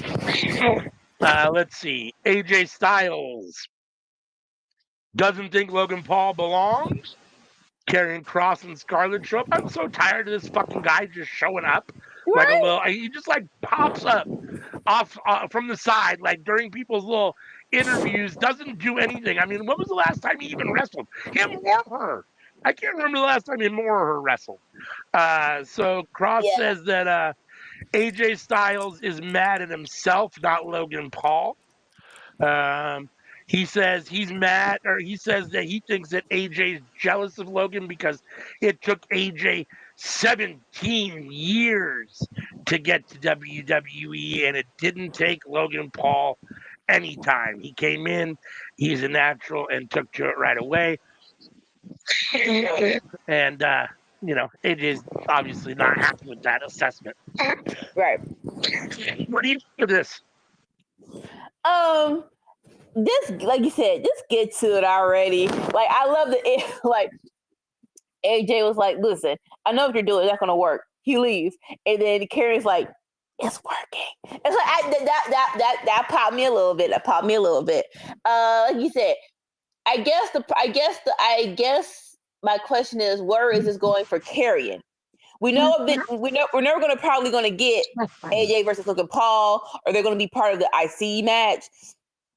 But besides that, it really is like, what's the point of Karrion in here? Yes, he's here to sow seeds dissension, but is he actually going to wrestle? Is the question. It's like, are we actually going to do that? Sorry, I've got a cough and I'm over here dying. I'm trying to. No, you're fine. But yeah.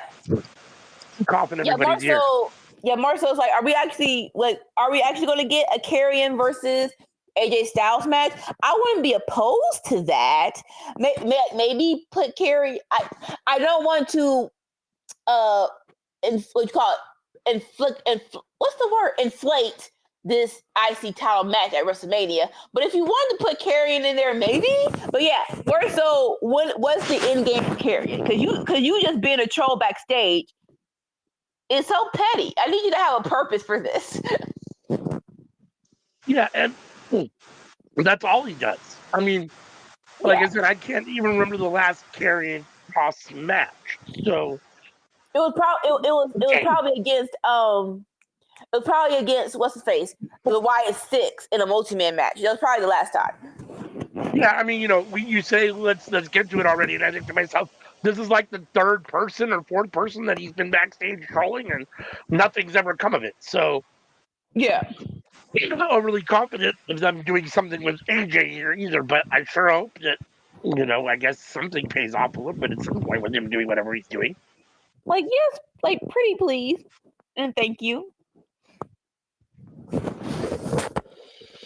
All right, and so next up it's finally time for the main event of the IC title match of Braun Breaker versus Finn Balor.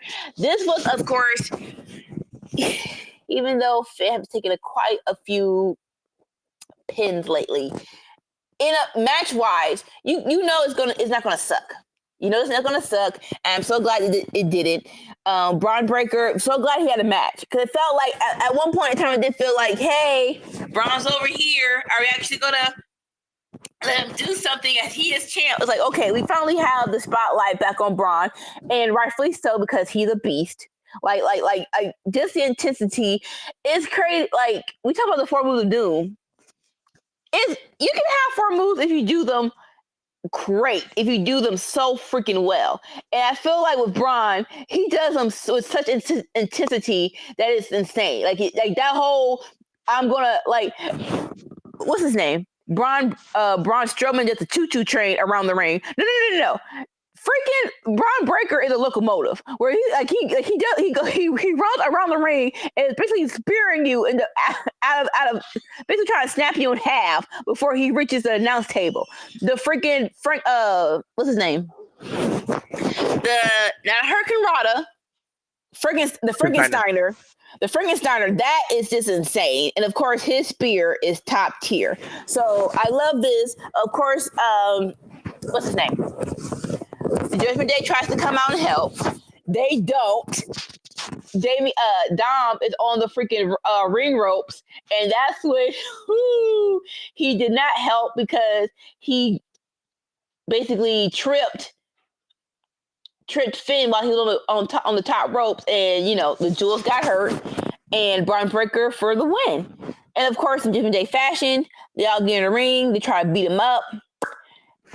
Interesting enough, Dominic has the IC title. He looks at it like, this is pretty. I would like this. But here comes the person he tried to train. He tried to recruit, Penta, for the save. Helps beats up Judgment Day. And we get the Braun Breaker and Penta stare down. Very decent main event in the great way to end Raw. This is very interesting to me. They try and treat Finn like he's a main event guy at times. They don't book him like that. Every big match that I can remember in the last couple of years, he's lost. And it's extremely disappointing. That being said, I don't necessarily think you should have been beating Braun Breaker here because Braun's over and doing good work and all those kinds of things. Yes. And the story here for Finn ultimately is the breakdown of Judgment Day, and he's going to have a feud here with Dominic because Dominic's it's going to come to a head, right? So, but. And I'm excited for the fact that we get Penta and Braun. I said it too many times, so I don't want to say it. I'm going to say it real quick one more time. I just want more for Finn. Beyond that, it is what it is. But, listen, he's made a choice to do what he's doing, and he's obviously okay with it. Otherwise, he wouldn't be there doing it, right? You have a lot of options in life. And even if you're in a contract, if you're unhappy or miserable, you've got options. So, and he continues to stay. So he's obviously not too distraught with what's going on. So great match. I thought it was, Braun Breaker is definitely talented, and it was a fun match. So, and Penta versus Braun should be. Like I said, I was trying to delay before until we get to the main event. If y'all want to add, listen, Dominic Mysterio is a great character right now. I actually like that he's not trying to take over the Judgment Day, but he kind of is. So I say definitely, if we're going to do a ladder match for the IC Championship, definitely have Dom in there. And to go one step further, can we let the world burn and let Dominic win the belt? I just like a real quick 3 months of Dominic's reign of terror with the IC title would be like it would be fun for me. I think that would be so freaking hilarious. Like let's have some fun. Let's watch the world burn and let Dominic win it for a good 3 months. I think let's do it. I would love that. I mean, I wouldn't be opposed to that. I mean, I think that's the sweet spot for Dominic. I mean, if at some point you envision him being a champion, I think the Intercontinental, the U.S. title, North American Championship, those are, his sweet spot. He's not going to be competing for the world title. I mean, he might have a match or two at some point. And who knows, his career's still has a long way to go. So who knows, where he's going to end up being. But as of now, I see him as a very solid mid-card wrestler. And I think he can be a decent mid-card champion. So I wouldn't be opposed to that. I mean, at the moment, it's tough because Braun is doing some good work. I'm not the biggest Braun Breaker fan, but he's doing such good work that I'm hesitant to take the title off of him. But that being said, I mean, any of the 15 guys that are currently, potentially in the Intercontinental Championship picture, I like Dom. It's one of those things where striking where the iron's hot, and even though this isn't the hottest that Dominic has been, he's still pretty good. Do it before he gets lukewarm, definitely. Like I feel like please don't let this opportunity of Primo Dom slip you by before doing something like this. And it's like, yes, let's watch the world burn. It doesn't have to be a long title reign. It doesn't. You could simply let him. Yeah, simply just let him win it 3 months and then drop it. Perfect. Chef kiss. Perfect. So, episode of Raw, I thought it was okay. Grade-wise, I think it was somewhere in the B category. I'm leaning either B or B minus. I thought it was a solid middle-of-the-road show. Nothing egregious, but nothing great. The crowd was the best part about this. It definitely was. Maybe the crowd pushes it a little bit for me into the solid B category. I'll give it a B. I'll give it a solid B. We're on the same boat because the crowd, you cannot ignore that crowd. That crowd definitely did it definitely did the show justice, and nothing really sucked. Like nothing was egregious, right? Of course, the squash match between Jay and Austin Theory, but that's not something you plan, right? Stuff happens like that. So a solid B sounds just about right. All right. So that ends our Raw review, and that brings us to NXT. Let's see here. NXT this week. We're coming off a roadblock from last week. We've got Stephanie, your Stephanie Two Belts is here. Yeah. We got whatchamacallit? Shucky Quack Quack in the house. Shucky Ducky Quack Quack in the house. Mr. Booker T. And Vic Joseph on the commentary table, and we open with a Chelsea Green versus Sol Ruca for the women's U.S. title match, which I like this, not just before we even get to the match, who won anything about that.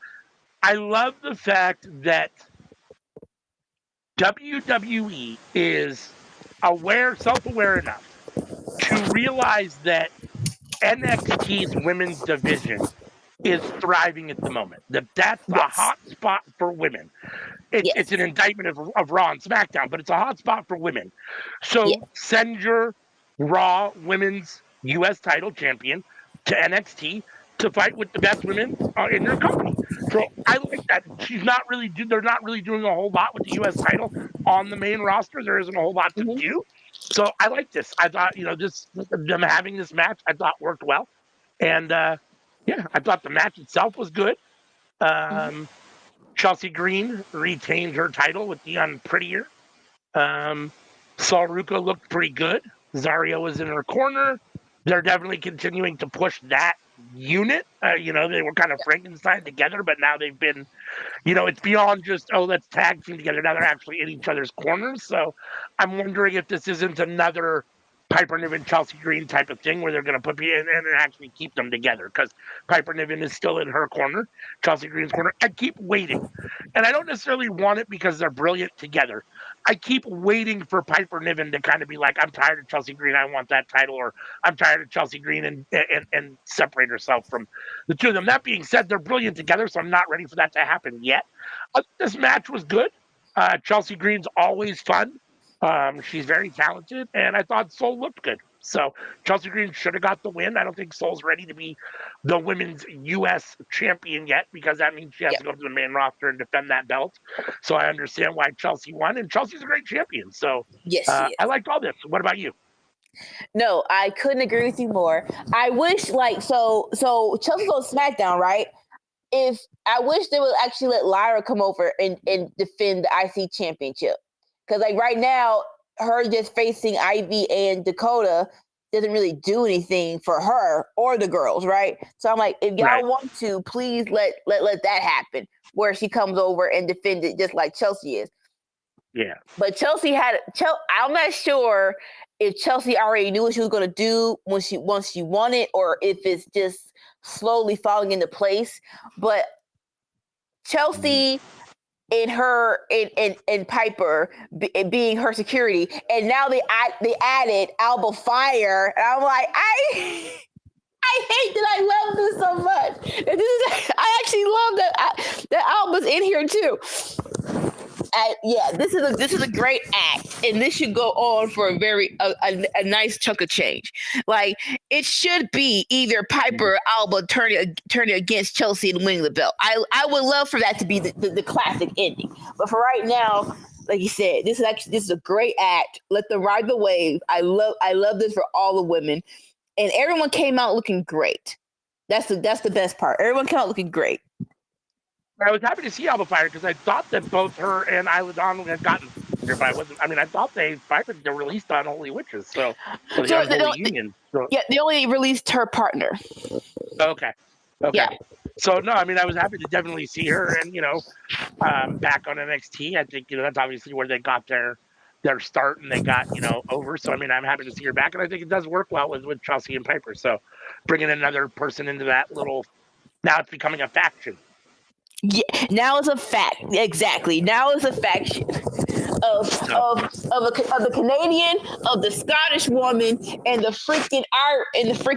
two Scottish women and a Canadian being the U.S. Secret Service for the Women's U.S. Championship. Yes, that is a hilarious joke. Let's see, Javon Evans and Trick are talking. Javon, says we're friends, we're buddies. Trick doesn't want to hear it.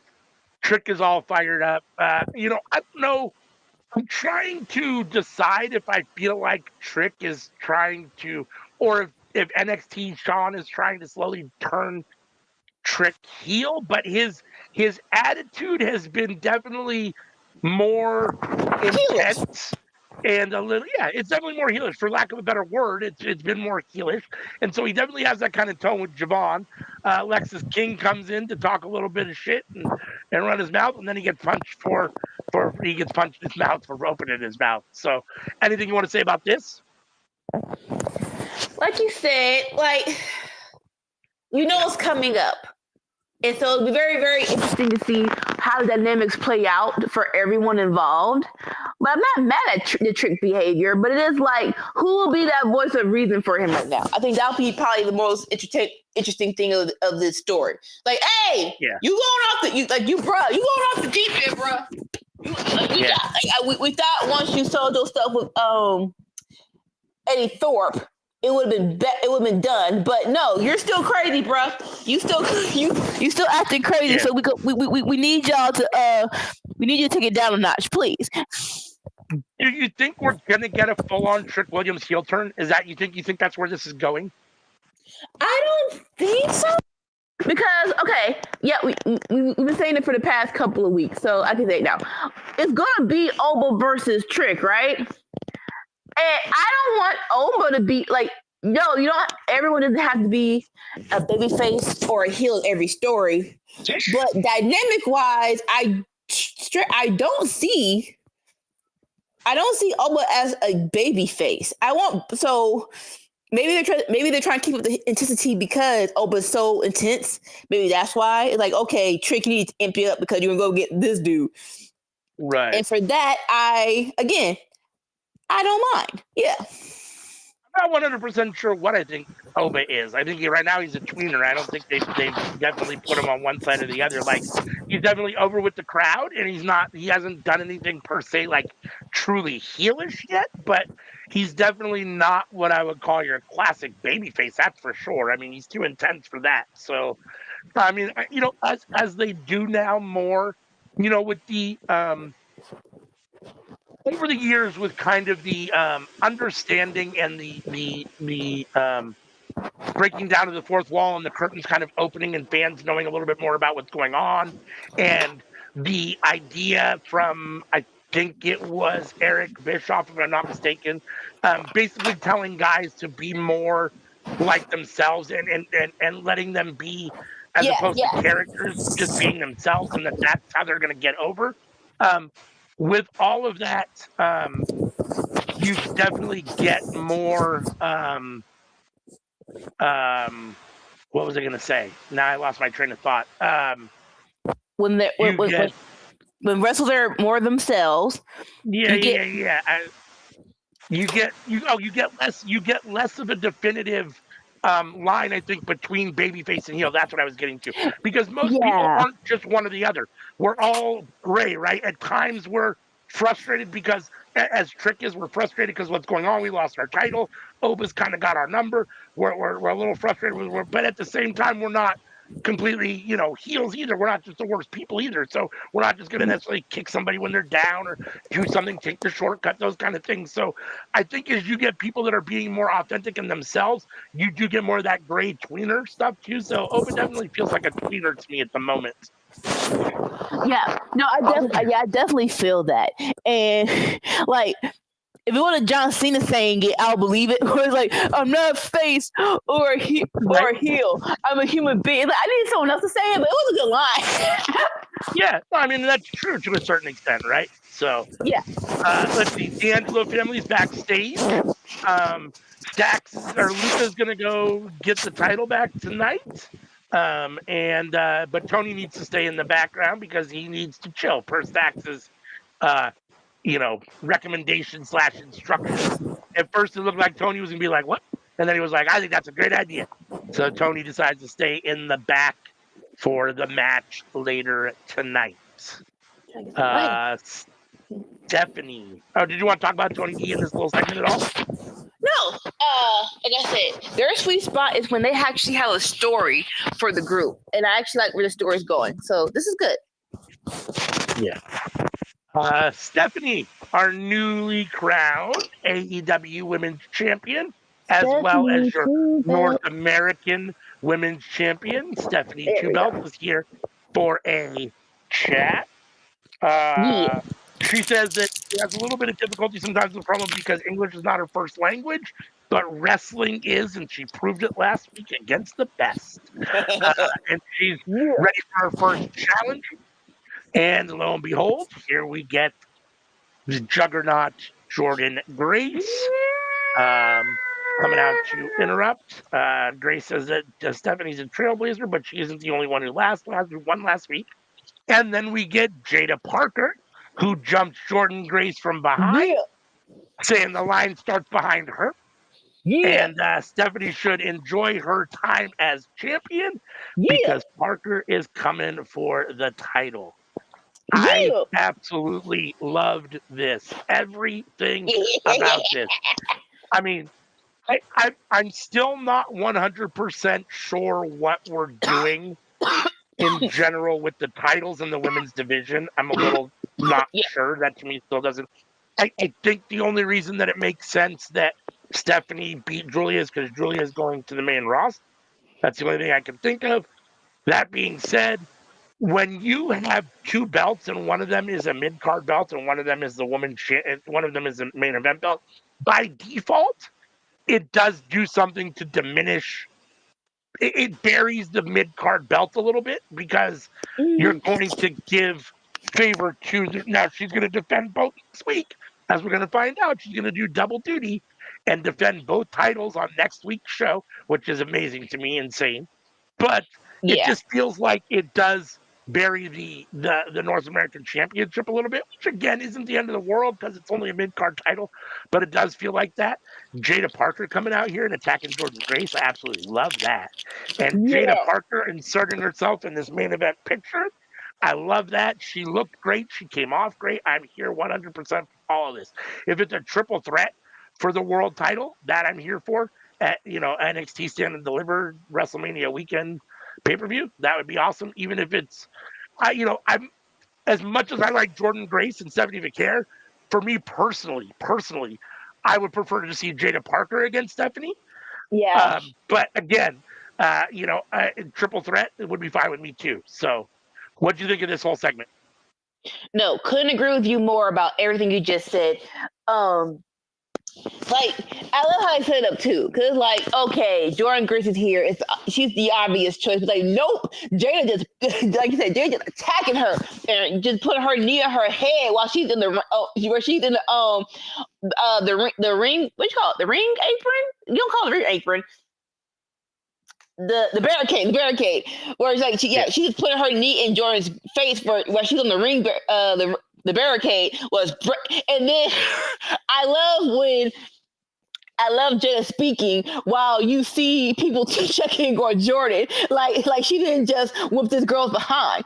I am more interested. Yes, we are all Jada Parker's fans here, but it feels like if it's Jada versus Stephanie, it'll be more intense. And even though everyone didn't have to be intense, there is a more hypeness when it's like, oh, this ain't gonna be. Sometimes you want a technical match, and sometimes you just want some chicks to beat each other up. If it's Jada Parker up in here, she's here to beat some people up, and I am here for that. So I would when it comes to Stephanie, it is a choice to put both belts on her. Julia's hurt, so we understand that. I would love for her. I do love that she's defending both belts individually. I'm like, okay, cool. Let's not unify the belts. Let her just lose one, and I wouldn't mind her losing the women's North American Championship to Jada. I wouldn't mind that at all. I wouldn't mind that at all. Yeah, yeah. Out of the three of them, it feels like Jada Parker has more of that charisma. I That mean, nothing against yeah. Jordan Grace or Stephanie. Not like they're necessarily boring, but Jada Parker has it, right? I just feel like she has it. So Mm-hmm. um, let's see. We get Hank and Tank firing each other up before their match against Inamura and Briggs, which is our next match on the card. For all they're hyping each other up, they end up getting beat up by Inamura and Briggs. Inamura hits his top rope splash, and they get the win. Inamura and Briggs at about 5.5 minutes. This was solid. Finally, at least Inamura and Briggs get a win. Yeah. For me, they're my favorite tag team currently in AEW or in AEW in NXT. And Yeah. so I want them to stand out where I feel like they've been presented like in kind of an odd way. They've been given like the intense, like we're the tough guy attitude and character, but yet they don't seem to win a whole lot. So Right. they need to be beating the guys like Hank and Tank, especially if they're going to, stand out and be the top tag team at some point. So and battle Fraxium, assuming that they still have the titles, when they're ready, whatever. So they need these wins. So I thought that was good. But yeah, I mean, other than that, I mean, it is what it is. I'm not a fan of Hank and Tank. So Yeah, no, like this was definitely a good I won't say developmental match because they actually are getting both teams are being better, are getting better in the ring. Like it was just a good, fun little match. Like I said, someone needed. We've been teasing how the whole tag team division is trying to amp up. So I actually do love that. Okay, we actually gave a spot to someone who's not the champions. So this was nice. This was fun. It was nice. It was supposed to be. It was something you're supposed to do, right? yeah, There we go. Eddie. Maintenance. There's a maintenance to further other stories. If one of these people are going to go up against the tag team champions, they got to get a win. So cool, they won. Yeah. Let's see. Eddie Thorpe and Ridge are in the locker room talking about how nobody accepts them, and no matter what they do, they're never going to get over. I'm so tired of the two of them whining. So I don't really have anything to say about it. If y'all are thinking of pairing people together, no. Just no, please. No. We had the D'Angelo family versus the Culling. Sean Spears' group. It's a brawl. Everyone's back and forth. And Dizzy Dame and Riz get into it at some point. Stax is in it. All of them are in it. Let's see. Dizzy Dame and what's the girl's name that's in the family? What's her name? Rizzo. Izzy and Rizzo were actually the best part of this for me. I actually love Izzy. Like I love that she was like, you messed up my tongue. Mess your face. Like taking her earrings off and just charging that old girl. I actually love them. So I need that. I need that individual match sooner than later. Let's see. So let's see. Luca comes in with the hot tag. They hit the shatter machine. Then we see Tony D. Cuts Tony D in the back, and he gets attacked by the mysterious 4-man group. And then that's enough of a distraction to help the Culling advance. The Culling hit Stax with the Death Valley driver, and the Culling gets the win here. This was okay. I mean, no Tony D here, so you get what you get. I think both factions are solid. I like that Sean Spears' faction is starting to kind of round out and show us exactly what their purpose, or not what their purpose is, but what their goal is, I guess, to a certain extent, what they're going to do, what their characters actually are. So I'm here for that. We'll talk about it a little later, but I'm starting to really like the mysterious guys. All the things that I didn't like about Retribution, I feel like they're hitting here. So I liked it so far. So we'll talk about it more as this goes. But what do you think about this with the Culling getting the win here? Tony D getting attacked backstage. Like I said, so I totally agree with you. I know. So crazy enough, we have a whole lot of tag teams. We have a whole lot of tag teams on NXT. We don't have a whole lot of factions. So right now, y'all are the top 2 factions on the show. So I totally get why you while y'all are going against each other. Like I said, I love the girls. Izzy versus Rizzo. Please give me one-on-one match with them. I would say, Stand and Deliver, WrestleMania is coming up. You should have the big match there, whatever that looks like, and just let them go each other's flipping race. I would love, I need Sean Spears is now your North American champion. So I would love for him to move on and, actually have a reign before he drops it, right? I want him to actually beat some other significant people before he drops the belt. Yeah. But as of right now, this is entertaining. I mean, the match for Stand and Deliver, right, has got to be Tony D and Sean Spears. I mean, we don't really care about anybody else in either of their. I mean, you could give us, Rizzo and Dave maybe on an undercard, or not on the undercard, but, as a not a filler match, but as a match in the card potentially. But I'd have to see that on an NXT before I'd be willing to put that on a pay-per-view. They look decent in this, but I don't know what they would look like in a match alone. But obviously, Tony D and Shawn Spears are the two standouts here, and they're the heads. So that's if there's a match here as the end deliver, that's got to be the match, I assume. So Yeah. for the title again, which is okay. But at this point, Shawn Spears needs to win.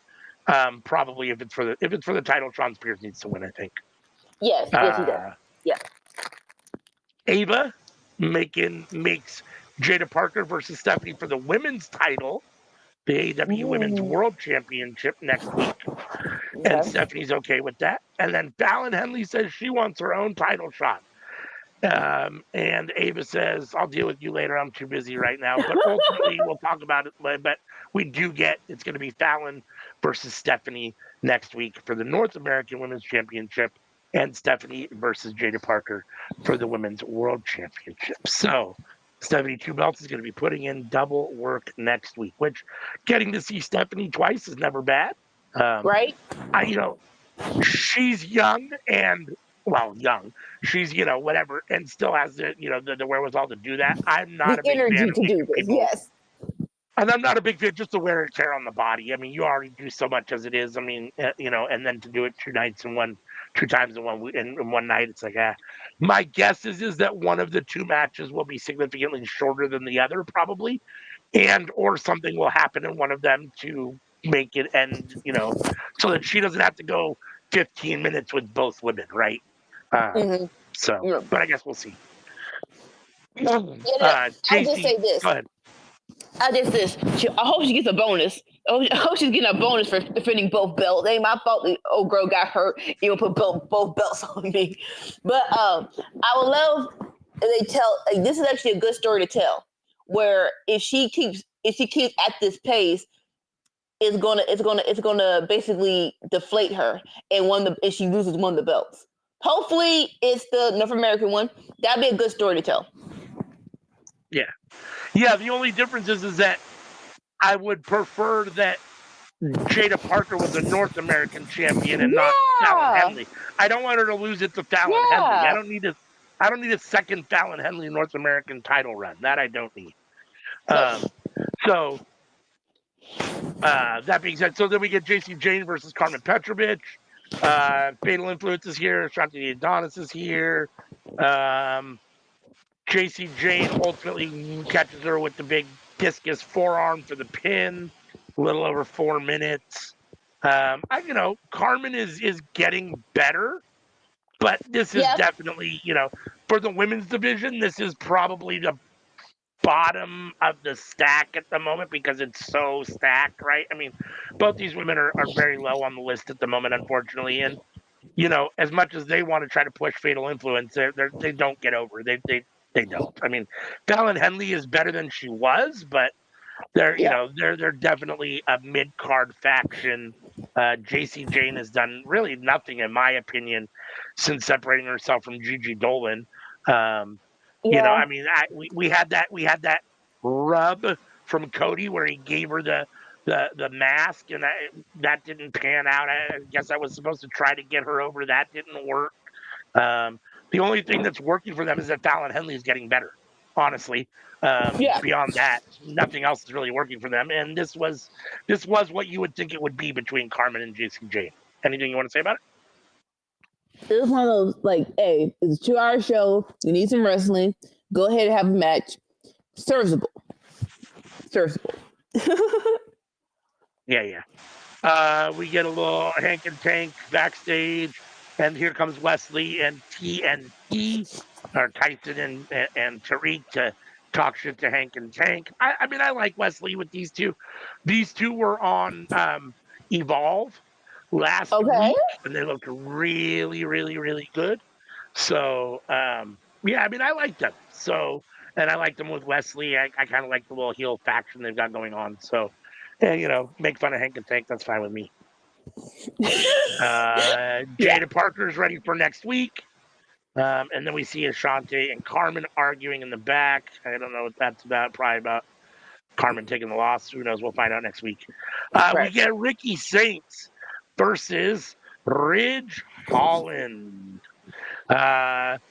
We get Ricky getting the win with kind of modified Rochambeau.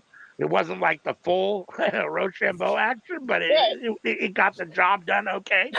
And Ricky got the pin as he should be, beating Ridge Holland. I'm not a Ridge Holland fan, so I'm happy to see him take the loss here. I am a huge Ricky Saints fan. I want to call him Ricky Starks, but Ricky Saints fan. I think this is a good win for him. Ridge is a big dude that looks mean and has a good aura about him, even though I don't like him. So for a guy like Ricky, who's a little undersized, to come in and get a win against a bigger guy like that, it looks good. It shows good. Ridge has done nothing on NXT, so you don't really get a rub from that. But the rub you get is that Ricky Saints should be beating Ridge Holland, and he does. Yes. So that's the rub here, right? So I thought this worked fine. I want more for Ricky, but you got to start somewhere, I guess. So yeah, no. Everything you said was completely right. With Ricky, I'll say the same thing about Ricky that like Stephanie Vaquer and Julia. I get the pacing. You don't want to put everything on him just yet. You want to actually take your time, because I feel like even though he is main event ready, you want to make sure that he has everything he needs to get there. You know what I'm saying? Like the aura, the hype. Once he gets to the main event, it should not be flavor of the month. It should be I'm a mainstay. So, and I think NXT does a great job in getting people prepared for that. Honestly, I don't, like you said, don't like Rich Holland. I'm very glad, but this was a good match. No one got hurt. Let's move on. This should not be a rivalry. This should be a hit and a quit it. So yes, very glad this was just a hit. Let's just hit and quit it. Let's move on. I agree with all that.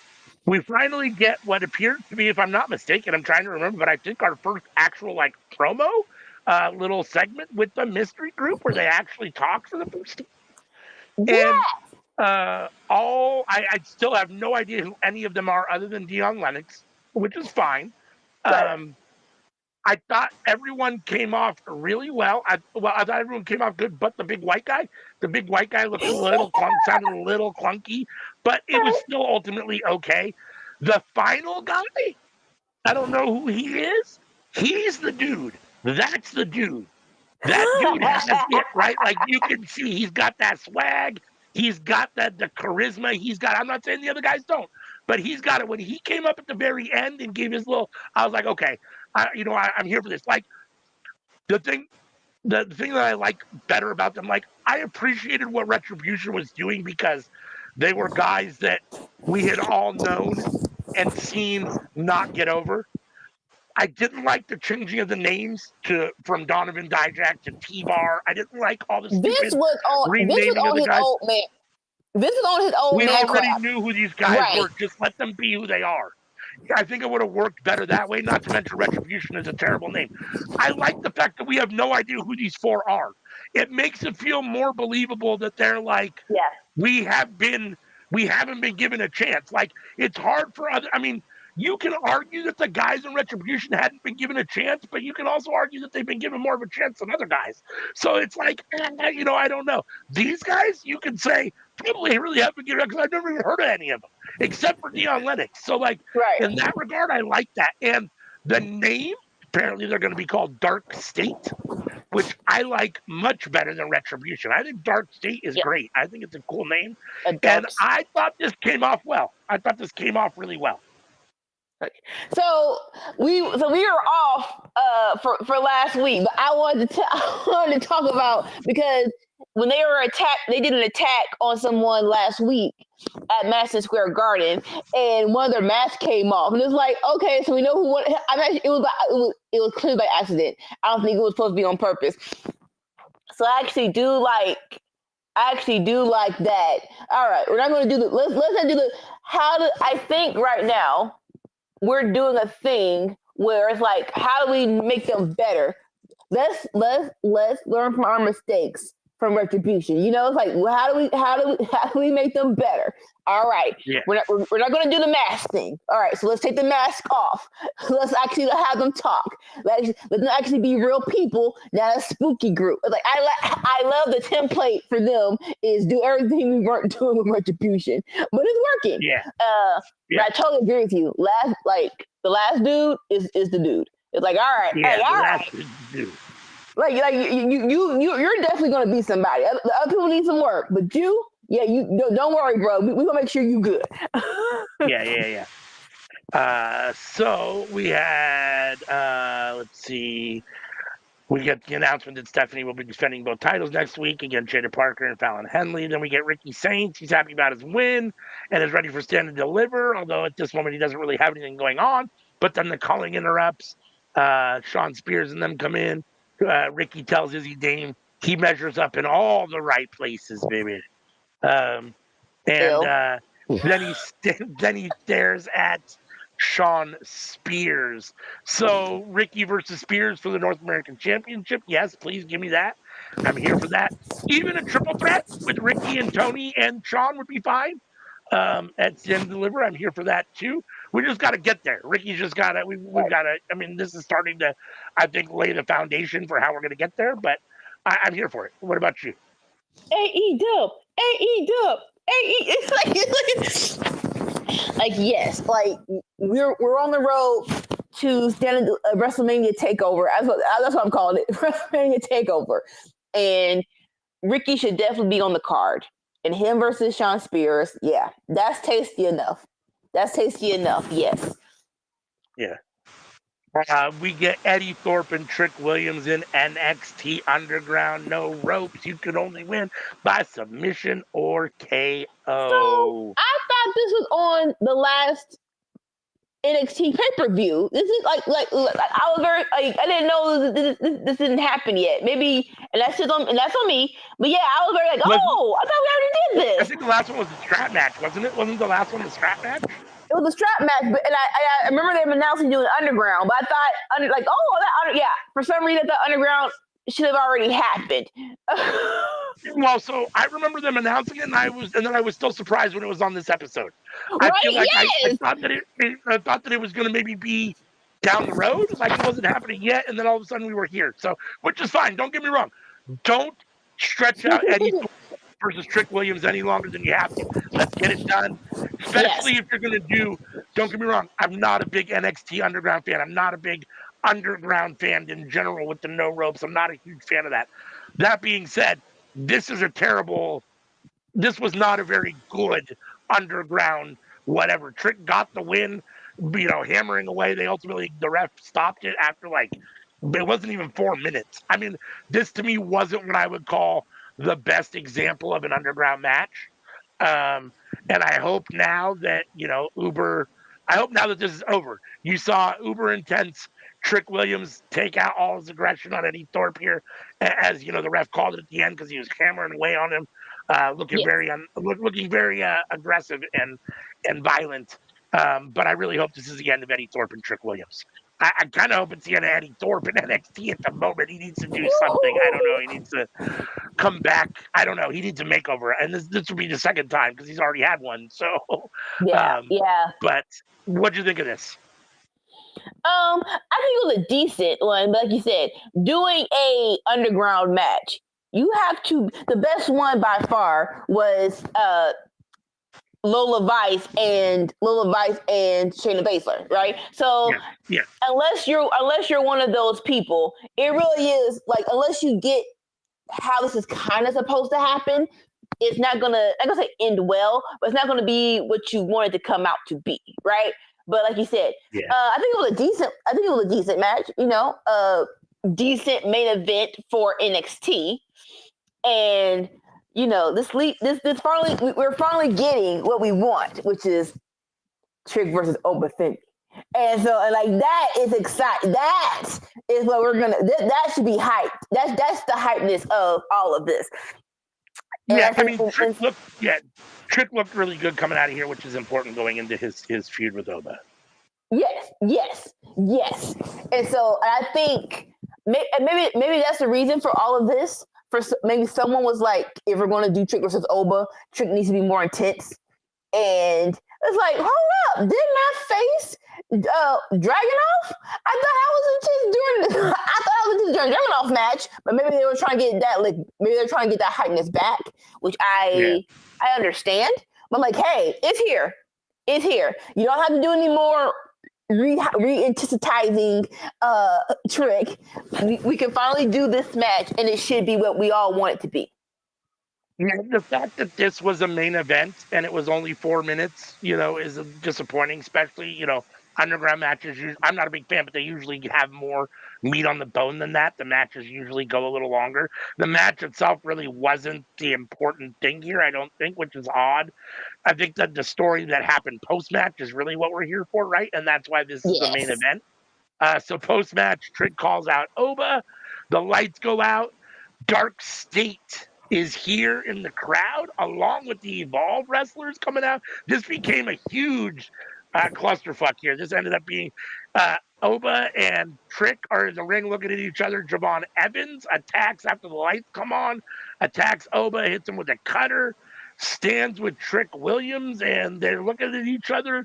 And I think we're going to maybe get a triple threat. I mean, I don't know. Like, I'm so torn here, and Dark State's just in the crowd watching as the show ends. So I don't know exactly why Dark State has involved themselves in this. The only thing I can think of is that Javon Evans maybe ends up associating himself with them. I don't know. If not, I'm a little unsure why they're here, other than to just disrupt everything, which I guess is what it is. They didn't seem to necessarily have a purpose in this segment other than to just create a little bit of chaos, I suppose. Yeah. And I really like Javon Evans. I can see the ceiling is extremely high for him. I think he had a wonderful feud with Ethan Page for rookie, essentially being in a feud with a veteran like Ethan Page and comporting himself as well as he did and coming off as good as he did. I think it was amazing. I think it's a little much for him to be in the main event picture with Trick Williams and Oba Femi right at this moment. I think they need to do some other things with him first. It feels like it's pushing him a little too far, too fast. So that being said, we'll end up seeing what happens. If it ends up becoming a triple threat, maybe we just get Javon versus Oba before Stand and Deliver, and Oba beats him going into Stand and Deliver, and showing that Javon doesn't necessarily belong in that, on that level quite yet. And or potentially, I suppose, Trick could have a match with him and beat him before then too. But it seems more likely, since he hit the cutter on Oba, that it would be Oba would be the one he would wrestle. It didn't feel like after Javon hit the cutter and was standing with Trick, it didn't feel like there was enough intensity between Trick and Javon. Javon didn't look like he was like eyeballing Trick enough. It looked like they were almost kind of like they looked like they were friends again, almost like partners. Like Trick was kind of shocked. Right, like they had both beat up kind of Oba. Whereas I felt like Javon should have hit Oba with the cutter and then maybe hit Trick with the cutter or done something more to Trick than just stand there and look like, oh, we're buddies again, or still like we were before kind of thing. Like, but I guess it feeds into the earlier segment where Javon's telling him we're friends, we're buddies, what's going on with you? Why are you acting like this? So I guess that's why Javon doesn't attack Trick here, because they are friends. And so it is what it is, but he wants, Trick is in his way because he wants what Oba has, right? The title. So, they're friends, but Trick's in his way. So I don't know. I thought they should have had a little bit more intensity between the two of them after he gave Oba the cutter, but I thought overall it came off okay. So this is a very interesting development in this story, right? Because Stand Deliver is in August, so we only have a month and a half maybe to build whatever we're going to do. Yeah. I feel like what's going to happen is somehow retribution. Sorry, not retribution. Sorry, no. We're treating them properly. I feel like Dark State is going to go up against Oba, Trick, and Javon at some point in time. I feel like we're going to get the Can We Coexist match against Dark State and then we're gonna get, and maybe that's where Javon gets inserted. It's like we need a third person if we're gonna do the whole can it coexist thing, right? Which I'm not afraid of, which I'm not mad at. If that's how you're gonna build up Obo versus Trick. So I think that's gonna happen. If that's happening, I don't mind it. I don't mind it at all. Obo versus Trick is gonna be great. Definitely. Yeah, that's what I was gonna say.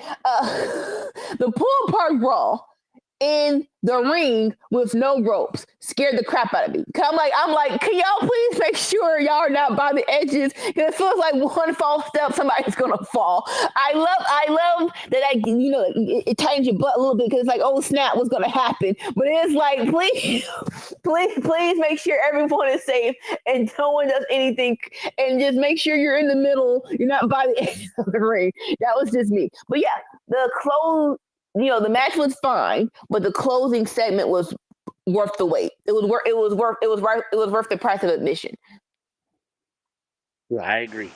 That being said, I thought the show for what it was down a little bit. I mean, I thought that the stuff with Jada was good to open the show. The stuff with Stephanie and Jada was good to open the show, and Jordan. Obviously, no Julia around due to injury. The main event was underwhelming. Carmen versus JC Jane was what it was. Tony D or the family versus the Culling was okay, but not great. For me, this was like a C episode this week. I think it was a solid C. I mean, maybe a C plus with the stuff at the end. The Oba stuff was okay. I think Javon's a little over his head. I'm not totally sure what Dark State's intention is, and that's a little unclear. So that's still a little jumbled. I think C. I think C is a solid score this week for NXT. I would say B minus, because I'm trying to compare it from week to week, right? Because you're at Madison Square Garden last week, so it really is hard to come back after that. Like you can't top Madison Square Garden no matter what. So for to be right after there, and we're actually on the road to Stand and Deliver WrestleMania, I feel like they did a great job in getting and kind of telling us what's going to happen at Stand and Deliver. So I applaud them for that. Nothing on the show was egregiously sucked. So yeah, I'll say B minus. I'll say B minus. So we were together on Raw. We both gave it a B. I gave NXT a C. You gave it a B minus. So that brings us to AEW Dynamite from the next night. So before we do that, I just want to note Earl said he's been to 11 WrestleManias, which that's impressive. That's crazy. That's impressive. And he says he saw Eddie Guerrero perform at his final WrestleMania. So those are the kind of things when I think about the things that, like, I think, well, why would you go to, why people go to WrestleManias, or why you go, because there are times where you can have those moments, right, where you don't know something's going to happen or potentially, but it is that kind of thing. So, in that regard, if you're a wrestling fan, to be able to have seen Eddie Guerrero's final WrestleMania, that's a pretty cool thing. So, I mean, it's tragic that it was his final WrestleMania, but it's a cool thing that, Earl got to see that. So, and the other people that were there. So. Yeah, we're in the same boat. I saw Edge have his last match, 2011. Well, before he came back. It's crazy, like you said. It's crazy enough because you don't think it's his last match. It's like, all right, he's going for the World Heavyweight Championship. He's Christian's with them. Cool. Everything's great. And then I want to say 2 Mondays after that, or a Monday after that, he's retiring. And he's like, oh snap! I actually saw that. He said, that's insane. Like you said, WrestleManias are contagious, but I wouldn't go to every one of them just because. You definitely have to go to one where it's like, oh, that one intrigues me. That one's going to be worth it. And for me, most of them, they're all worth it. Yeah. All right, AEW Dynamite. Let's get it with Mika. You say Dynamite like that. So yeah, Dynamite from March 19th, 2005. Yeah, thank you for putting it down there because I don't know. We start off with a wrestling match. That's I feel like they haven't done it in a minute, which I love. And the match we're starting off with is Mark Davis versus OC versus Speedball Mike Bailey versus Ricochet to see who faces Kenny Omega for the International Championship. Listen, when last week when Speedball won and OC won, my mind was like, oh, even though the OC match was so, I was like, I can't wait to watch OC versus Speedball. That's gonna for people like for Speedball, if you're not an indie person or you haven't watched TNA, you don't know who this person is. So you're just like, all right, he's decent, he's fine. But it feels like with Speedball, he needs to go against the right people for people to really appreciate how he wrestles. And this match was the perfect match. I honestly didn't know the 4-way. I thought it was a tournament style. We're just gonna get to the final 2. But when they said, oh, a final 4, I was like, oh. And this was Luke Owen. I totally agree with him. This was best. This is the indie match in the best way possible. Like, hold up, wait.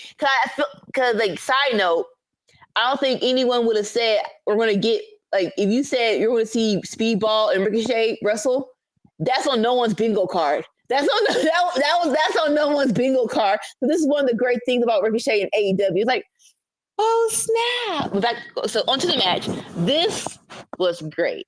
I love this match. It's like crazy enough, whether you hate him or love him, OC is good in a multi-man match. He is so good in a multi-man match. It's like maybe that's his sweet spot. Keep him there if it is. Mark Davis. Now, I've seen Mark Davis a couple of times with Aussie Open, right? I know but as a singles person, I don't know. It's like I loved him in this match. It's like, oh, that's Mark Davis. I think I like you. And then Ricky, and then Pretty Ricky being a heel. This is like now we can see Pretty Ricky cooking with gas as being a heel. Him sliding out and on commentary, I'm buying my time. I'm being smart. Unlike freaking Tony Schiavone, who will just go in there and get behind me. No, I'm picking the right spot. I'm picking the right spot to go inside and get the 1, 2, 3. It's like I love all this. I loved OC doing his lazy kicks to Speedball after he does his speed kicks to I want to say it was Pretty Ricky, but then OC does his lazy kicks. I love Mark Davis doing a one-arm power bomb. It was like, oh, that's what you can do. Oh, okay, all right, I see you. I would like Speedball OC pushing Ricky into a clothesline from Mark Davis. I loved all of this. Like, AEW knows what they're good at, and just give it to us every week. Give us a multi-man match with your good mid card once a week. And you're going to get a B. You're going to get a standard B on that show. So what happens at the end is Speedball does a baseball, what you call it, a shoulder slide to pin Mark Davis, and Pretty Ricky comes up behind him and he holds Mark Davis' feet down while his feet are on the rope. Side note, Ricochet, your face was really in his butt.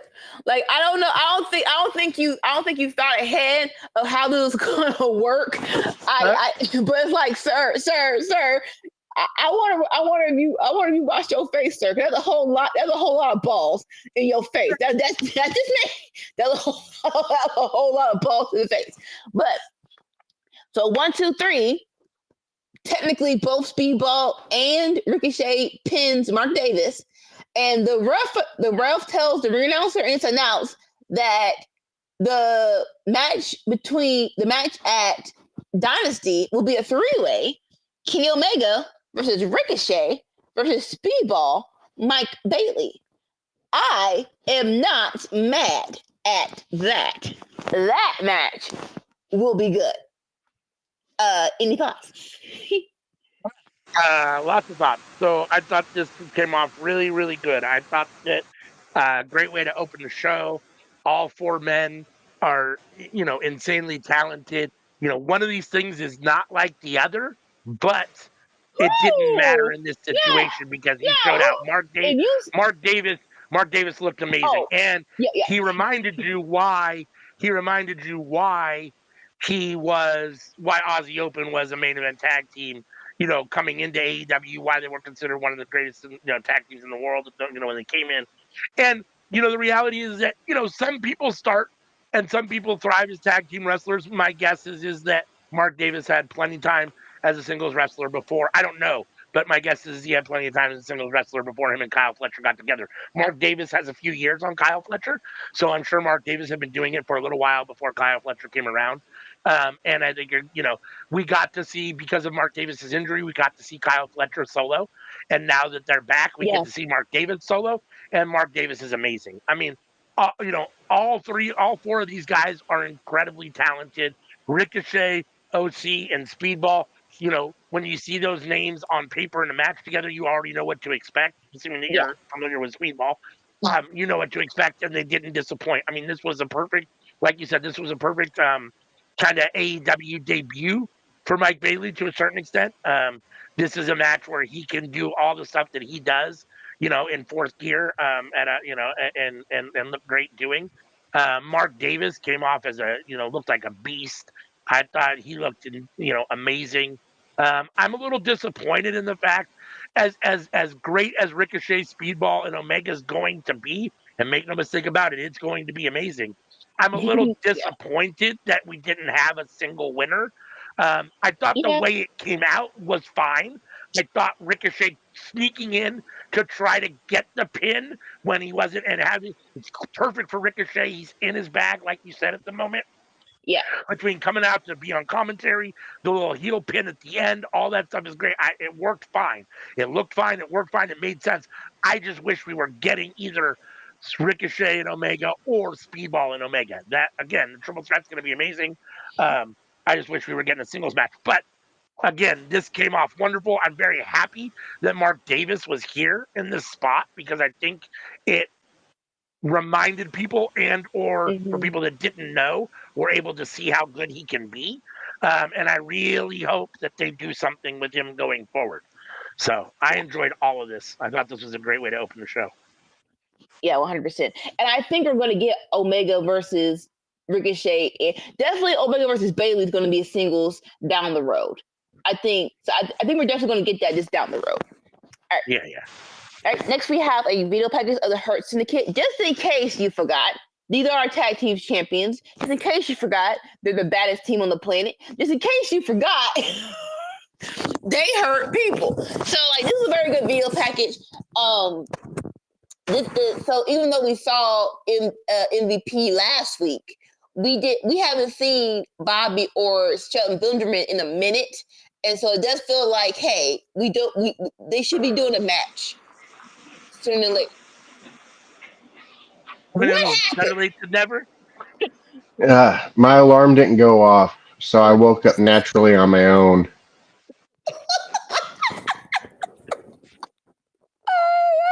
Oh, real quick, since we'll catch up. We'll take a quick little second. Did you watch Sure. Raw and NXT?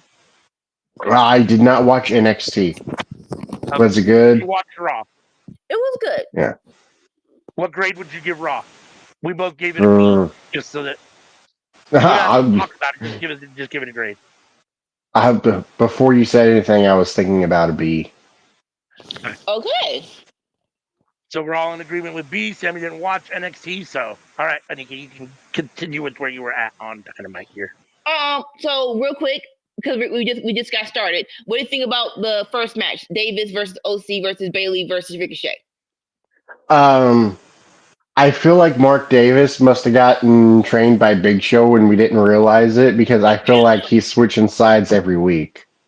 He's still a heel, but now we like him because he's a heel who can wrestle. He actually looks good in this match. All right. So like I said, so yeah, like I said, we have video package between Hurt Syndicate. We need them to be on. We need them to be in. We need to be live in person next week. That's me. I need to see Bobby Lashley and Shelton Benjamin live in the place next week. That's just me. Any thoughts? We're not gonna see him wrestle next week. Like, yeah, it's like it feels like it's been a minute, and yet I get the purpose of keeping your people special, but it feels like if they're off TV, like if they're off live TV, because I don't believe in promos are not the same as them being in the place live. Then people kind of, I don't say forget about them, but the hype, there you go, the hype goes down. So like just let them squash somebody, just do a short match, just let them do something. Yeah. All right, and then. Yeah. And then we have a very tasty match of Billy Starks versus Mercedes Moné. Now, side note, I don't keep up with wrestlers' ages, but I did not know that Billy Starks is only 20. I thought 23, 24. She is still 20. So we got she came in when she was like 16.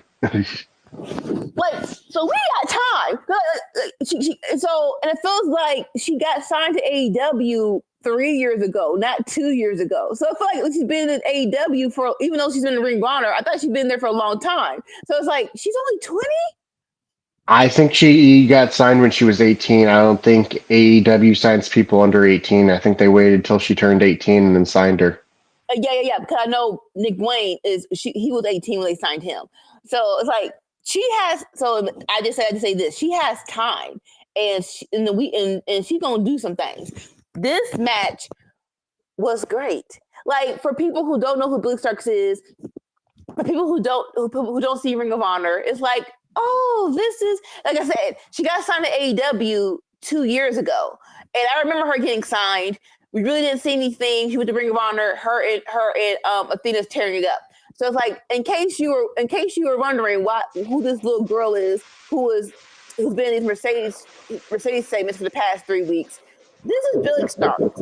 She's actually really good, and like I said, I loved it. And Mercedes Moné is proving why she is one of the GOATs in the ring. They gave them a nice amount of time. I love that.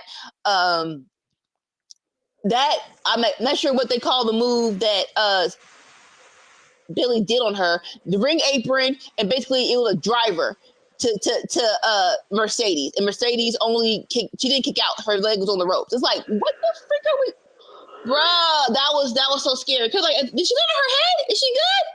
But all in all, Mercedes does the Banks, is it called Banks statement? What's it called now? I think it's still a big Well, I don't know, maybe. I don't think it's called Bank Statement anymore. I think that was his WWE name.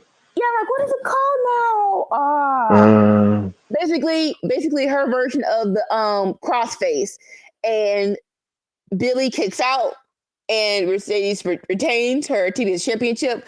Great match for Billy. I love this. Was actually a great match. Statement maker. Thank you. The statement maker.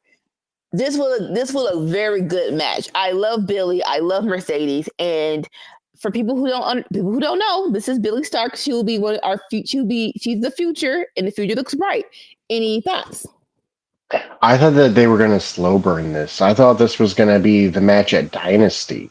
I didn't expect this match on Dynamite. Yeah, I thought that we were going to ride this out until Dynasty. We know about Billy, but if you did a survey of not even wrestling fans, AEW fans, I'm not sure how many people know how good Billy is. That's just me. So, like, does this mean we're fast tracking Mercedes versus Athena to Dynasty? I think I don't think, because I kind of had Athena taking the title off of her at like All In. Like, Dynasty's well before All In, half a year before. Like, I thought this was going to get a slow burn, but does Mercedes still lose the title now, or? I'm gonna let Wise Man talk about the match, and I'll have my thoughts, because someone said something, and I think that's actually a good option. This match. I don't know. I have a slightly different take on it. I mean, I think that Boo! the future. I think the future is extremely bright for Billy Starks. I think Mercedes is in her bag. She's killing it at the moment. She looks great. All those things for what it was okay. I think that I there were that move is called a botch, unfortunately. Um, and she dumped Mercedes on her head. And I think that's what happens when you push somebody a little faster than they probably should be. It felt like there were a couple times where it looked like Billy was in over her head in this match. Um, and Well, I nothing mean, when against you're Billy, 20 years old with 4 years but experience, facing off against who's potentially the best in the world with over a decade of experience. yeah. Yeah, no, and that's getting to. I mean, that puts my point basically in a nutshell, which is, I I'm not sure this was the right spot for Billy yet. I think Billy needs a little bit more toning, time in the ring, develop whatever it is. I think that match showed this. That being said, she did look good at certain spots too. It wasn't like it was terrible all the way around in any way, shape, or form. But there were a couple spots, not just a couple of botches, but there were other times too where it felt like she's definitely in over her head. So I think they do need to pull it back a little bit with her. I think they probably need to slow her down a little bit at this point. You tried it, you threw something against the wall. It wasn't terrible. I just think it showed that she was a little out of her depth. And I do think that the money is between, Mercedes and Athena. So I don't know, we'll see how we get there from here, but I'm assuming that that's got to be the match. No, that is the big match. So Yeah, yeah. So I never thought Billy versus Athena at Dynasty for all the things that ALW and you, Sammy said as well. Even though she's good, I don't think she's ready for a pay-per-view match. So I think this is actually a perfect spot for her. And we're definitely going to get Athena versus Mercedes. Now, I've heard someone say that they might do 2 out of 3 with Mercedes and Athena, where they might do Mercedes and Athena 3 times, where they're going to do one at Dynasty and maybe Athena wins, one at Double or Nothing and Mercedes wins, and then the final blow is at All In and off and Texas and see who takes it all. I'm not mad at that if that is the plan. now, when you say 3 times, are they going to do it like a best of 3 matches, or are they just going to do Yes, 3 matches? Just the idea is they're going to wrestle 3 different times. I What wrestle 3 different times, but it will be a best of 3 when it's all said and done. like usually But usually but when I'm not. But I'm asking, are they going to classify it as this is a best of 3 contest? No, The first one to win 2 wins? no, No, it's going to just be 3 matches like they always do. yes. yeah. It's not going to be a tournament of best of 3 matches. It's going to be 3 matches. But usually, when it's a rivalry, it's usually one win one. Everyone wins one, and then we'll have the tiebreaker. Usually, Yeah, 50-50 it's booking. very rare. That's what wrestling loves to do. Well, I think it's a bad trope. Like not everyone can beat Seth and Cody beats you 3 times. Like that's very There's rare. there's That's a nothing very rare wrong with feat. that trope. There's nothing wrong with that trope. It just can't. It just gets old when it's 9 out of 10 times. But I mean, when there are when it differences, happens. though. There's like Kenny Omega and Takeshita, where Takeshita won twice, and then the third time Kenny finally won one. Yeah. Right. No, I mean, I it think does happen, but more often than not, it's 1-1, and then you go into the. When I say like a series, like I love that best of 7 series with the Bucks and at FTR when they did it, spread it out, the best of 7 over yeah. like 6 weeks or something like that was awesome. Do that, like I'd be happy with that. Like I have a problem with that. At Um, least that it's going to go to the 7th match or the 3rd fall or whatever it is, but at least what to expect as opposed to, oh, we just already know that you're going to get 3 matches because that's what WWE or that's what wrestling does. I I gotta give a shout out to the Briscoes here for the number of times they did a 2 out of 3 falls match and it only went 2 falls. The other Oh team yeah, never got one in there. The yeah. Briscoes just getting the first and the second, and the match was over. yeah. So like I'll say this I think it usually is 1-1 tiebreaker because it is kind of hard to there we go. What's the words? it's hard to justify a third match when I beat you twice. So it's like, why are we doing a third match and I beat you twice? It has to be it has to be something precious on the line to do the third one. Which is why the Kenny Omega, Takeshita, and the Seth Rollins, Cody Rhodes stand out, because one person won the first two, and to have a third match afterwards, it stands out. But usually, I want to say I didn't see Takeshita versus Omega, but I did see Cody and Seth. I think Cody beat the crap out of. You didn't watch Revolution? No, I didn't see any of Omega versus Okada. Period. So No. Oh! You're talking Okada. I was talking Takeshita. No, I saw the one at All In. Mm-hmm. That was it.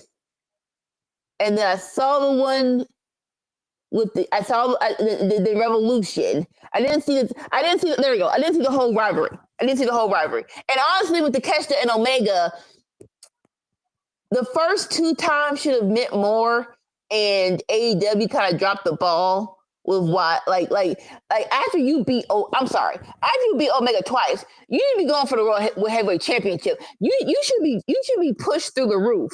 And they didn't do that with the Takeshita. So even though he beat Omega twice, and we all acknowledge it, y'all didn't push him like you beat him twice, which is unfortunate. What's the thing? The thing is that he won the title. He won the title. International, yeah. No. If you beat Omega, you should be World Heavyweight Championship. You're World Heavyweight Champion, or at least go for it once. Yeah, I mean, the reality is that if you're trying to present the wrestling side as, legitimate competition, which we all know it's not, but that's how you try to project it. The reality is that in legitimate competition, very rarely is it ever 1-1, and then, it's never like that. When two rivals end up, at the end, they might be close in numbers. Someone might have won 8 times and someone might have won 7 times. But a lot of times someone will win 3 or 4 in a row before someone wins, or there's a domination period one way or the other or something. I mean, it's very rarely is it 1-1 and then let's have a rubber match. Like, that doesn't happen in true, real competitive sports very often. And your goal is to at least have some air of true competition to it. I mean, we all know that it isn't, but you still strive for that kind of air to it. So in that regard, that's why the trope bothers me to a certain extent. Plus, they use it too often. It's all the time. That's why the stuff like with Cody Rhodes or with Takeshita and Omega stand out, like Sammy said, because it's an anomaly when that happens like that. So yeah. But side note, they're reviewing Serena Williams and what's old girl that she used to face. I forgot her name. They start with an S2. And they're like, look at this rivalry. And they saw how many times Serena won and the old girl won. It's like, oh, it's not really rivalry. She beat her 7 times. The girl only won 3. Was it really a rivalry? Like she won 2 times. That's like, oh, she beat Serena. Okay. Yeah. All right. Okay, so after the match, we have a Mercedes and Renee backstage interview. I love these two together. And Mercedes is like, oh my God, so who trained Billy? Billy was good, but if she was trained by me, she would have won. I'm lying. She wouldn't have won because I am Mercedes Moné. It's the price to pay when you mess with Moné. And so that little trope, who trained Billy, it's happening. She's coming. Everyone calm down. She's coming. Like, I'm not sure how you do it, but Athena versus Mercedes, I don't think I'm overhyping it. It's going to be magical. It's going to be so freaking dang good. All right. Yep. Any thoughts? Really? I'm excited for the match. I'm excited for Athena and Mercedes in the future. In any capacity.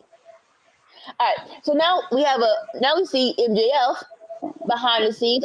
Last week we had a segment with MVP in MJF.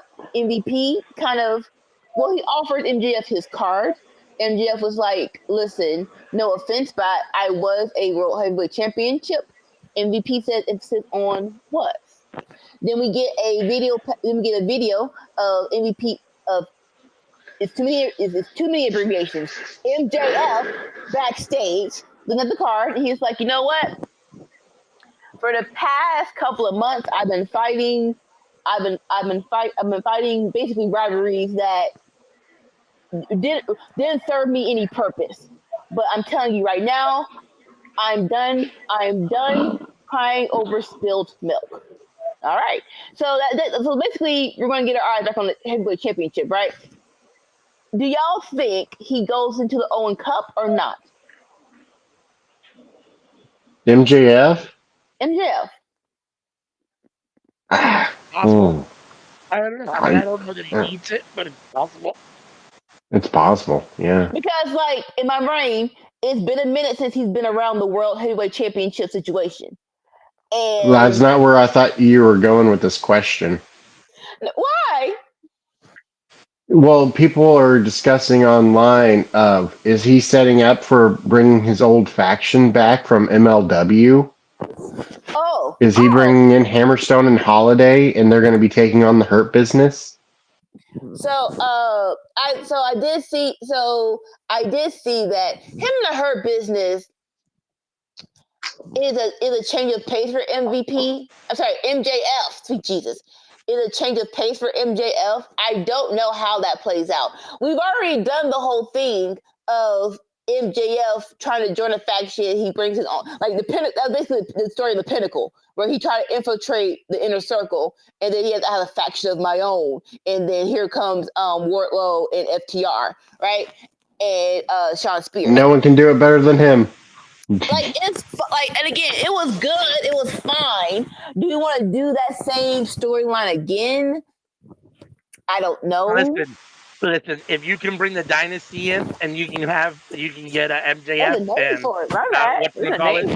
Hammerstone and Richard Holiday together again, I'm here for that. If you think MJF is slimy, and you haven't watched Richard Holiday, check him out. Because that's where MJF learned everything that he does. Richard Holiday is the slimiest person on the face of the planet when it comes to being a heel. So him in AEW paired with MJF, and then you bring in Hammerstone as a muff man. In MLW, they were brilliant, and I'm here for that for sure. Like you can't tell me you don't want to see Bobby Lashley versus Hammerstone. Yeah, for sure, 100%. Okay. Y'all hyped me up for something I didn't know about. That's cool. But more so, but no. Y'all know I don't do indie, so I don't understand. So Right. y'all know this. Yeah. So, but listen, if it's fun, I'm a bandwagoner. I'll get on board quick, fast, and in a hurry.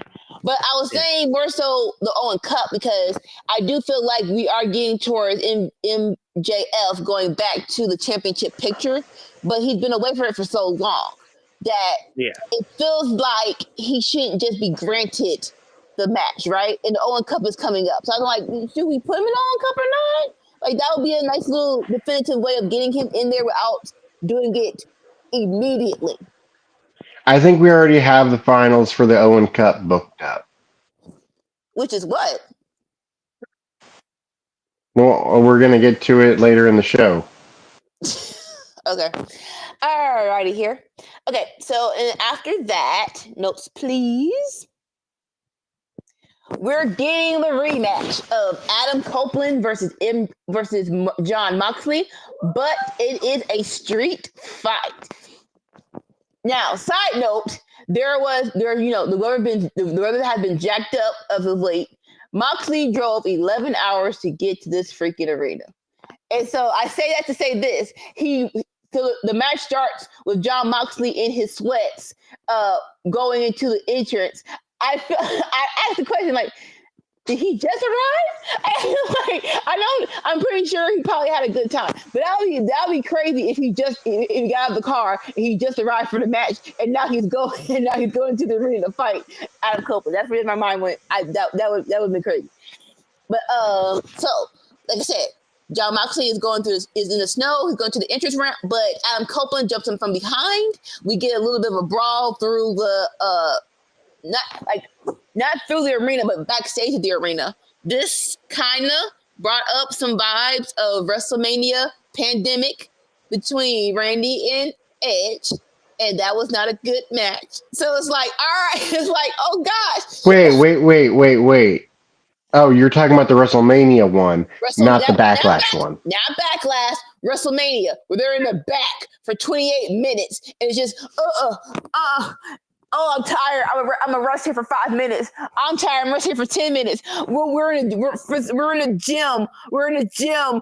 28. All right, it's 27 minutes. Let's finally end this. Yes, I'm talking about that.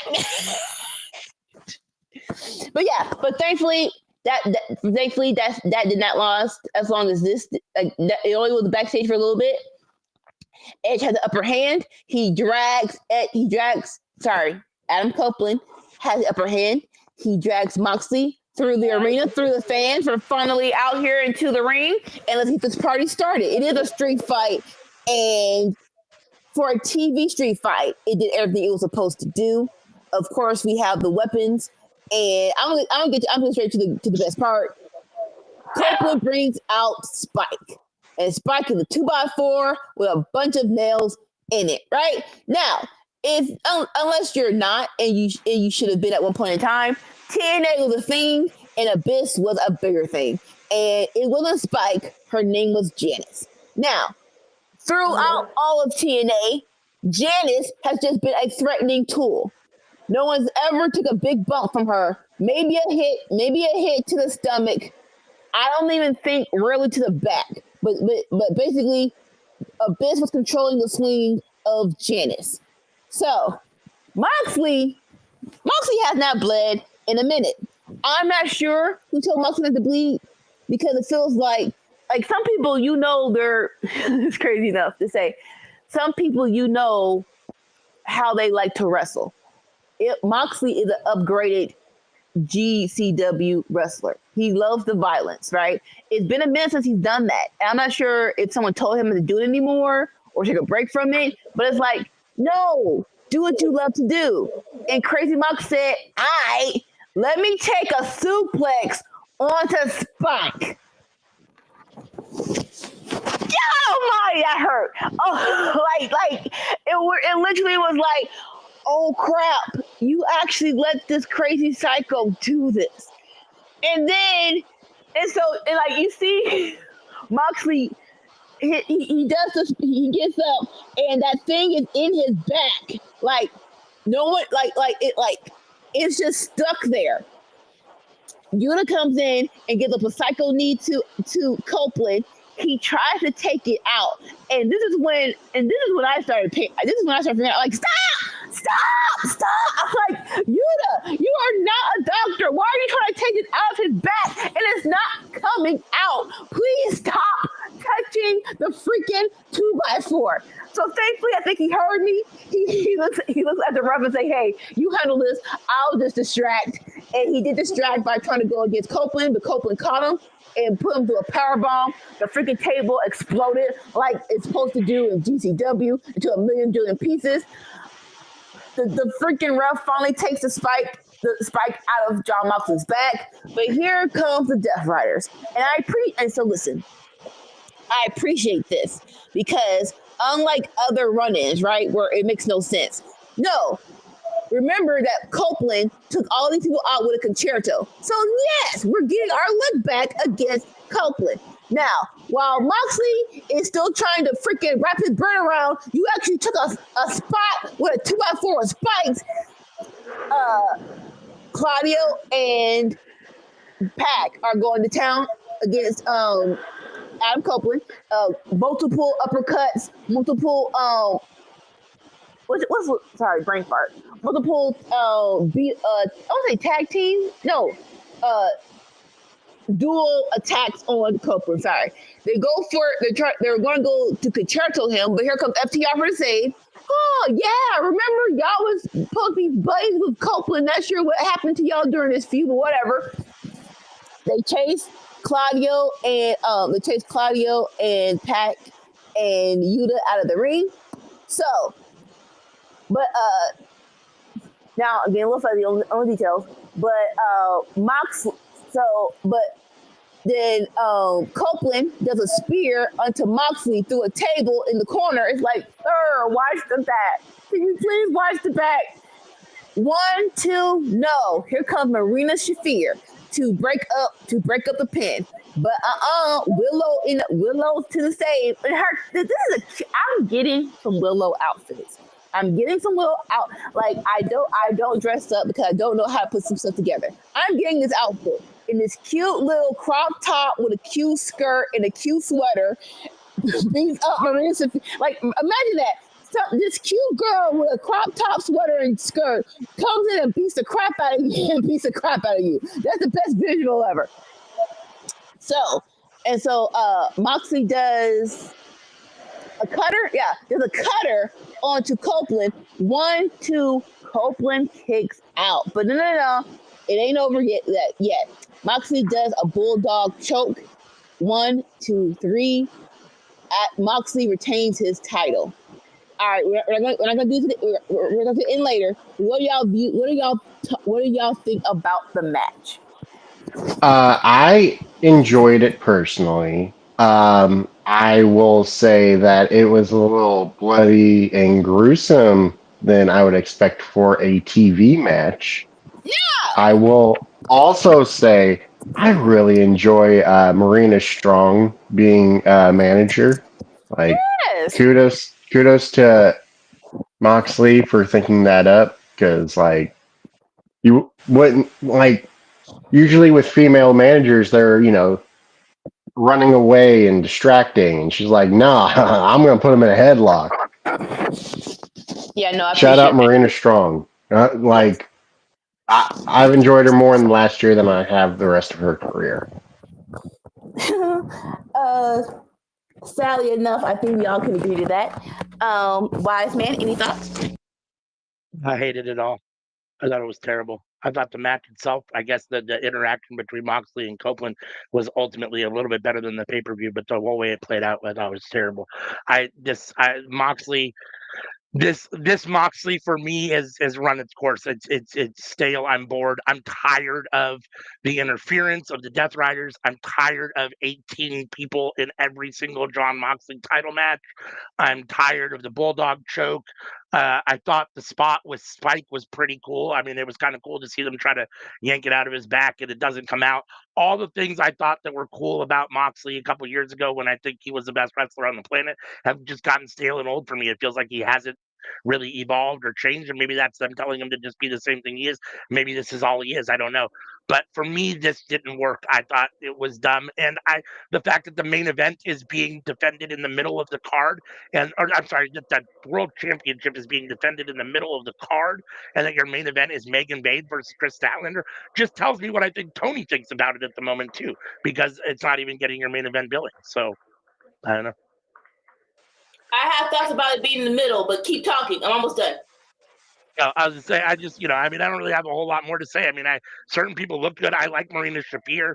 I think they've done a good job of making her look tough, but they haven't had her wrestle either. So at some point, she's got to wrestle and prove that it's not just I can be the muscle. I mean, the problem was when she was wrestling before, she wasn't really getting over. So, I mean, I liked it. I think it was smart to kind of put her in this role. I've always had a little bit of a question about why a guy like Moxley has anybody. You have friends to whatever, but like anyone to be your muscle, and especially, Marina Shafir. But again, I mean, she's a badass in real life. It's not too hard to see that as far as the stretch goes. And she's done a good job in this role so far. It's run its course for me, and I'm tired of. I'm real tired of just all the interference and repeated shenanigans that surround Moxley and everything he does at the moment. I'm not saying it doesn't make sense storyline wise. I'm just tired of it. I'm bored with it. Yeah, and I get your complaint with that because it's the same things you complained about with Roman Reigns. Right. Yeah. Yeah. I was very surprised this was in the middle of the show and not the main event. I agree. And the only thing I can think of is that indicates some way that Tony sees the program at the moment, right? Otherwise, why wouldn't you make it your main event? I mean, it just seems odd. No. So that was strategic, and I hate when TK is paid like this. So after the Revolution, right? After Revolution, and everyone said that the women should be the main event. He was like, "Okay, let me give it to you here." That's what that's what that was.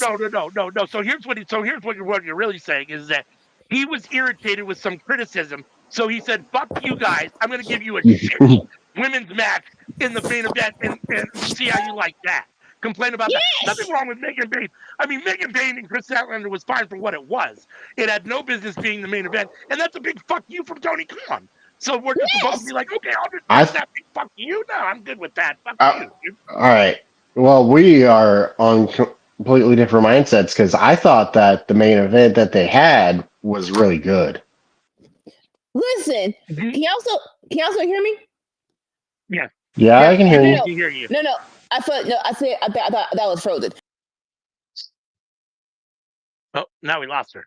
Oh, listen, Megan Bain and Chris Statlander was fine. I thought it was fine. And the Tony Storm stuff at the end was fine. And I love Tony Storm. It's fine. It just wasn't the main event segment for me. It shouldn't have been the main event segment. And and I don't get me wrong, that Moxley segment I didn't like either. So I didn't want that to be the main event segment. But at minimum, you got to swap those two. I mean, that's just my feeling about it. I mean, so other than the fact that it was a main event segment and that I didn't like about it, I didn't have a problem with Megan Bain and Chris Statlander. I thought the match itself was fine. I like Megan Bain. I'm curious. I mean, we'll get there ultimately. I'm just talking because Anika's not here, but I'm a little curious as to why it feels like now they've chosen Megan Bain kind of over Chris Statlander when they've had Chris Statlander for a while and she's kind of proven her wealth, which is interesting. But yeah, I mean, I don't know. Maybe they haven't, but that's kind of how it seems a little. So. Let's see. I guess we'll. I mean, personally, I take Megan Bain over Chris Statlander. Yeah, I mean, so far, I mean, I'm more impressed with Megan Bain than I am with Chris Statlander in general. I just think it's interesting. I mean, I guess you recognize something and you do what you do, right? So I mean, Tony sees Megan Bain as a superstar, so yeah, I mean, put her in that position. I guess let's start.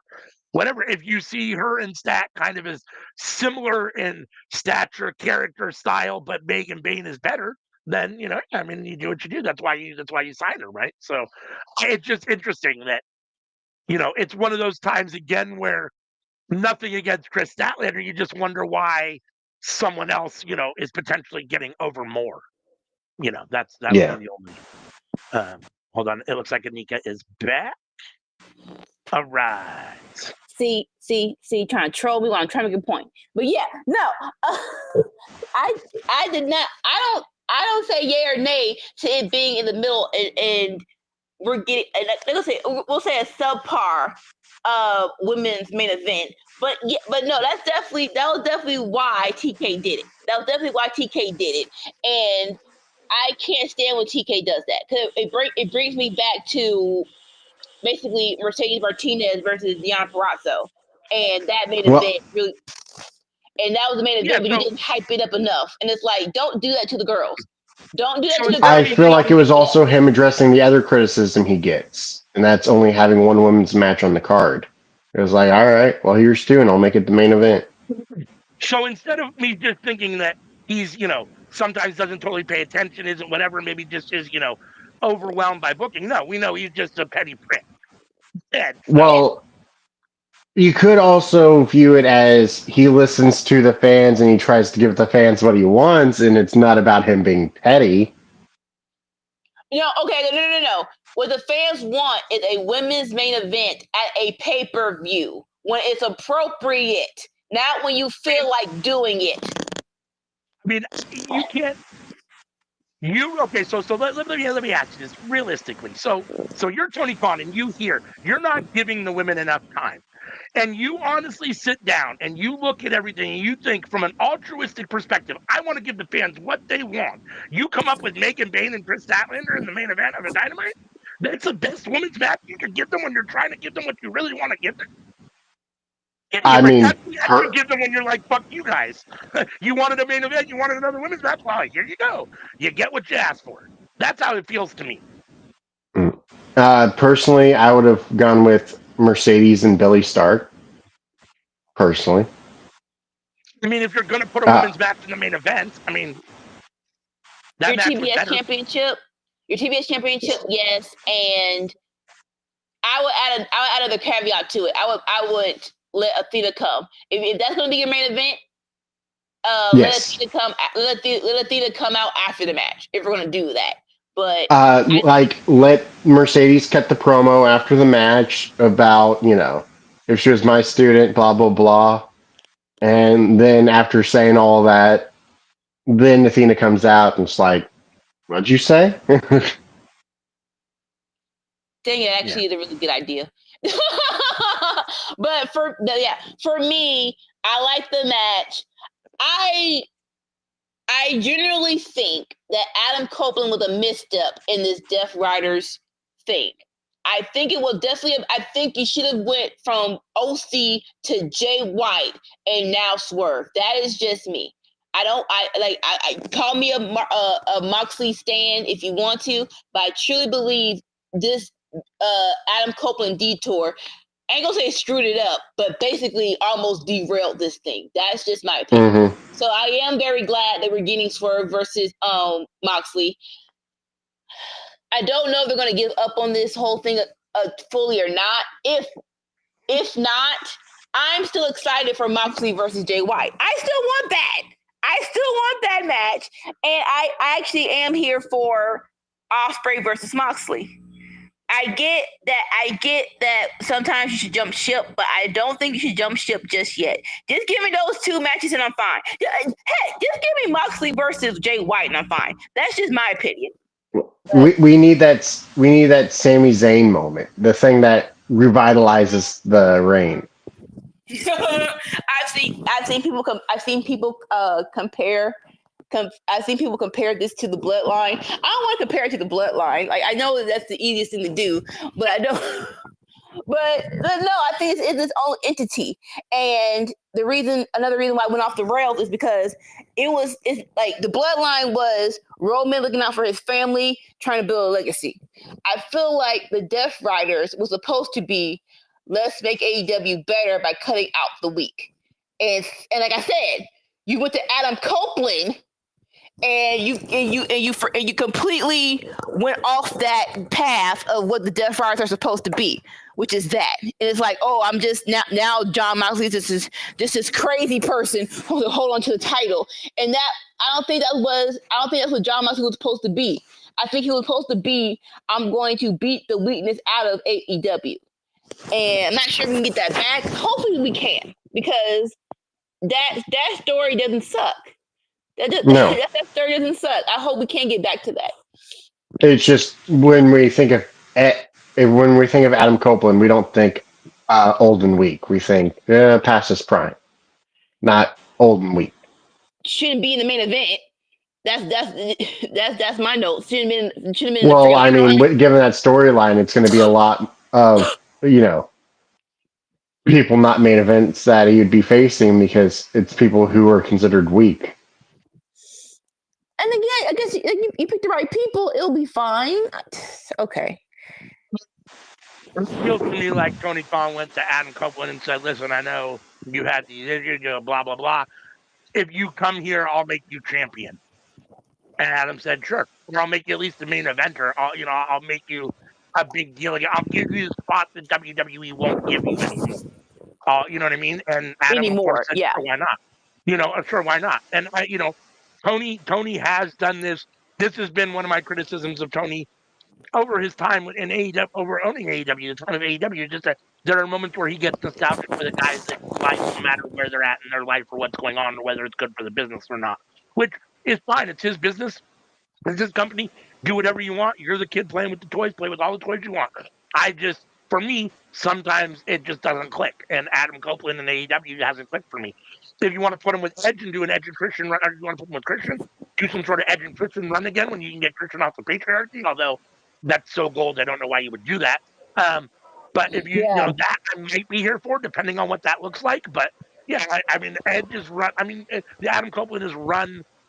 That it's done for me. It's run its course. I'm done with it. What I'm gonna say. I think that's also the reason. I think that's also the reason Adam Copeland came over is to reunite with Christian, and that's great. I love their program with the TNT Championship, which wasn't the main event. That was the TNT Championship. I think Christian knows his sweet spot. I need Adam Copeland to realize his freaking sweet spot, and I'm glad you brought Adam Copeland up. I'm glad you brought Christian up because how this one was. After everybody got squared away, Nick Wayne and Kip Sabian came in and helped Moxley win before he put the dog choke on him. Like I said, if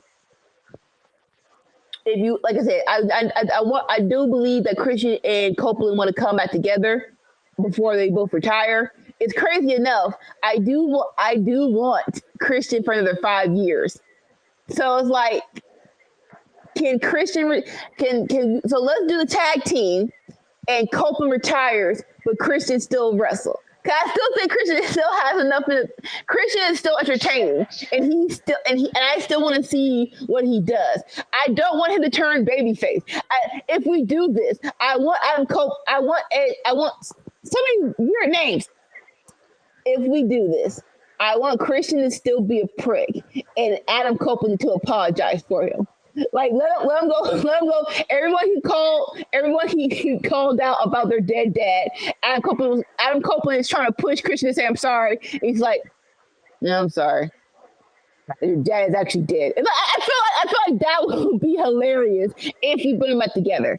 But I want Christian a lot longer than I want Copeland. That's just my honest opinion. All right. Yeah. All right, we move forward. Like you said, now watching this was crazy. I was rewinding and fast forwarding because I wasn't watching it live. So when they did the whole, so after the match, FTR and Willow's in the ring. Everyone is cheering like, "Yay! You did it! You put forth a good effort." Cope tries to get some help from Dax, and Dax turns away and walks out. Cash is like, "What you doing?" He's like, "Get your hands off me, man. He just lost." And so he's like, "Oh no, boo, boo, boo, boo, boo." And then Adam Copeland, he has a standing ovation and he leaves. I think it is time for FTR to do something different. So them turning heel, I am not against. That'll be cool. Them versus Christian and Cope is cool, but again. If that is the plan, that's a whole lot of loops to go through to get Christian as a babyface. When he just smirked Nick Wayne last week about his dad and him not ever being champion. So I'm not sure what the plan is, but I'm here for FTR being for going heel. Any thoughts? Yeah. Okay. So, like you said, I will say this: I was rewinding and fast forwarding. So when they did this, FTR leaves, and Cope is walking slowly up the ramp. He does his pose.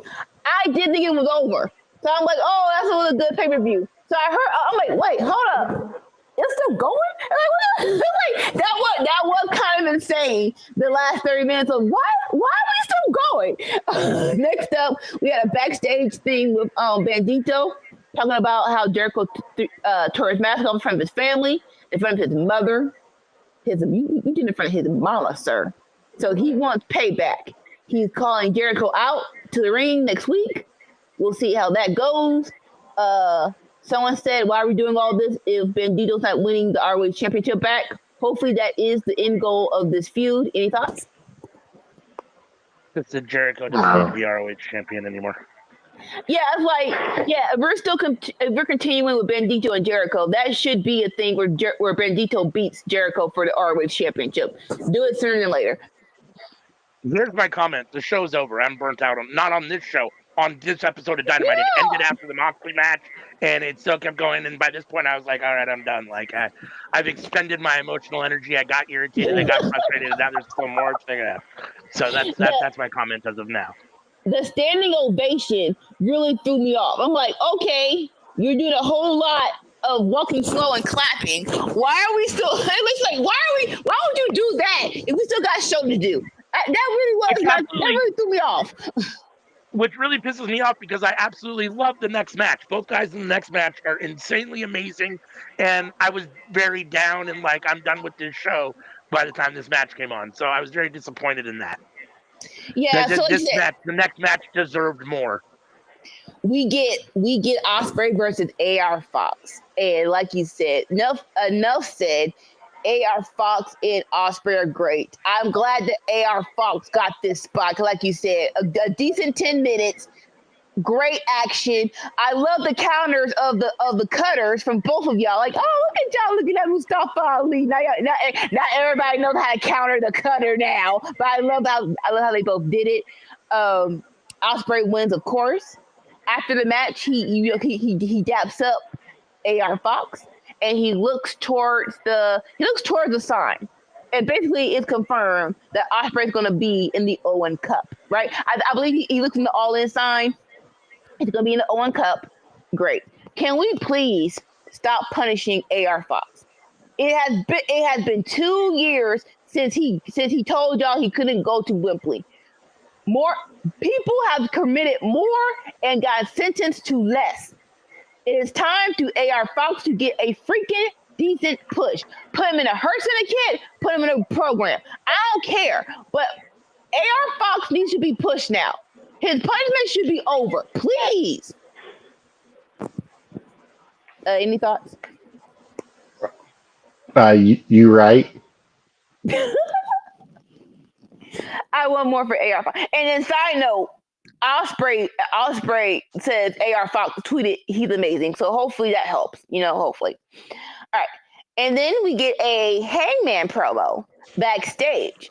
And here's the moment I was talking about earlier. Yeah, so we get a Hangman promo backstage, and Renee reminds Hangman that it is official now.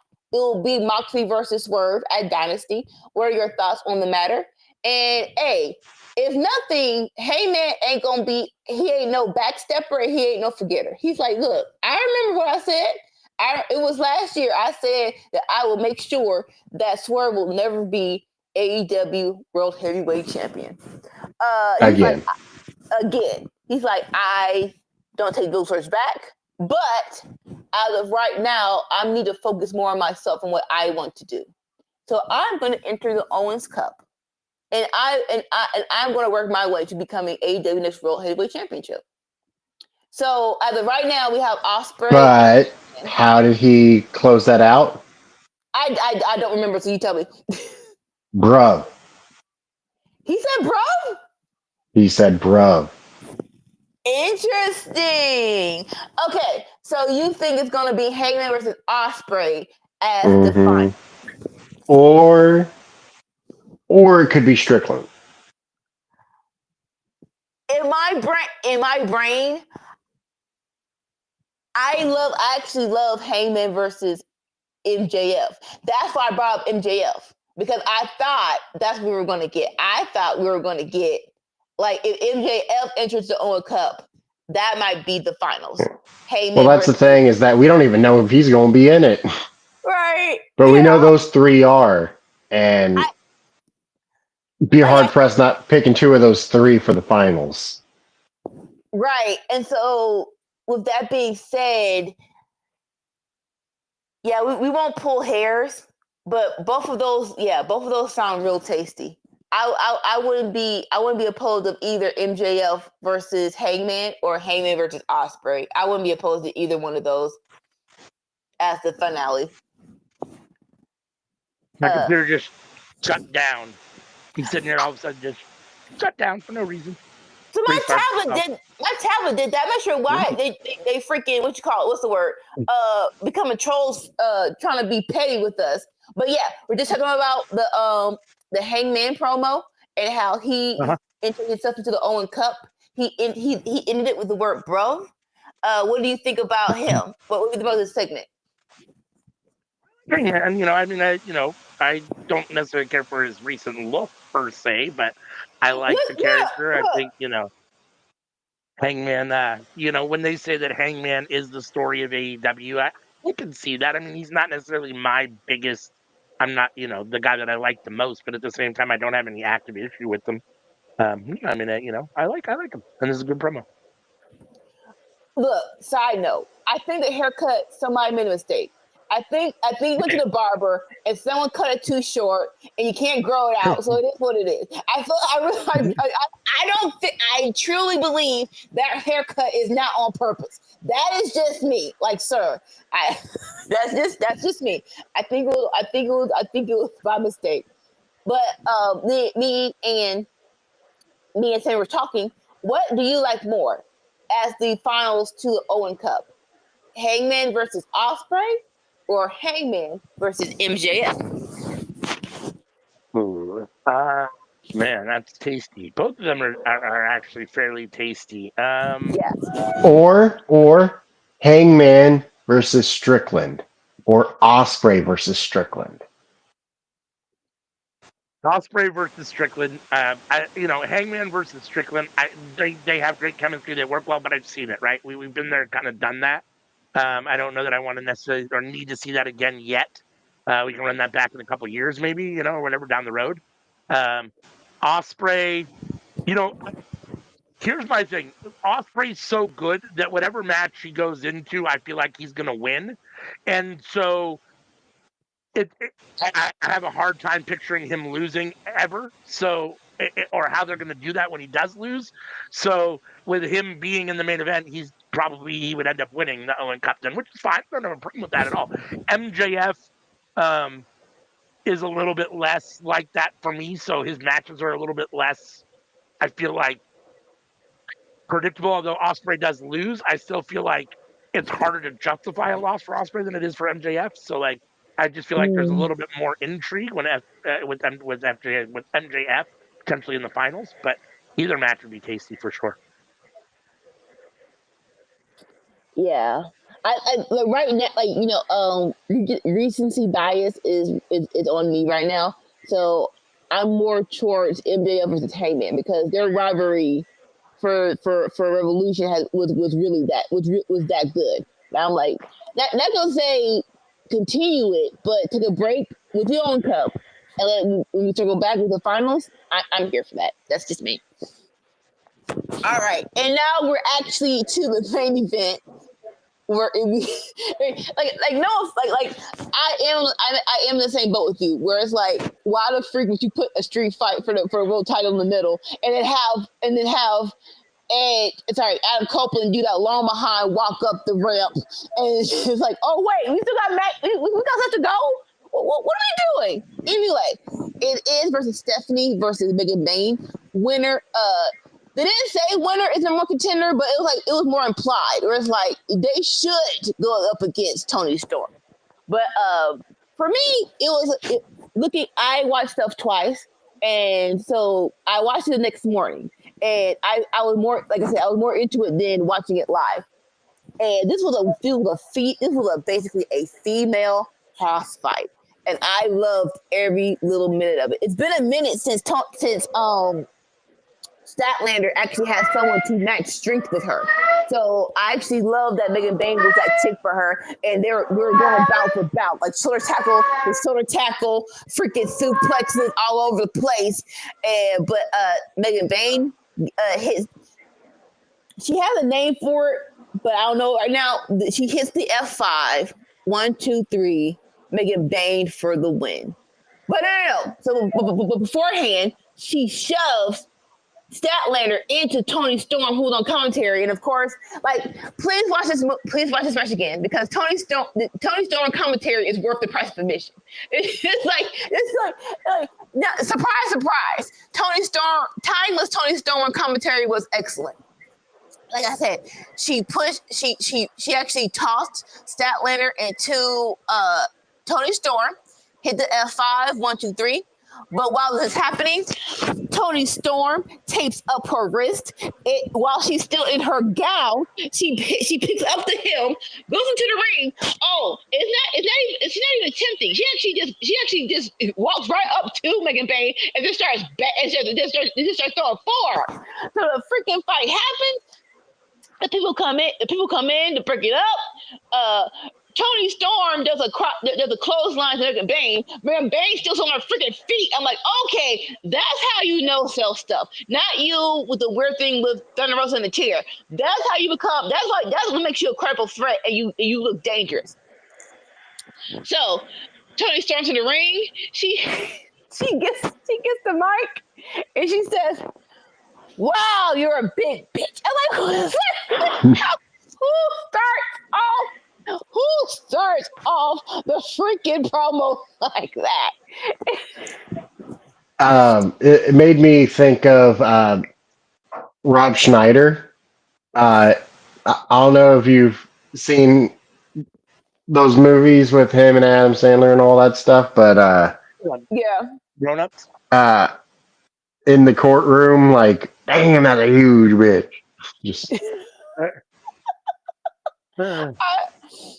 Yeah, but he's like, so like since you want to tussle with me, let's wait, hold up, because I gotta do it justice. Just give me one quick second. All right, let's get here. Come on. Where is it? Nope, not this one. Dang it. But basically, come on, where are you?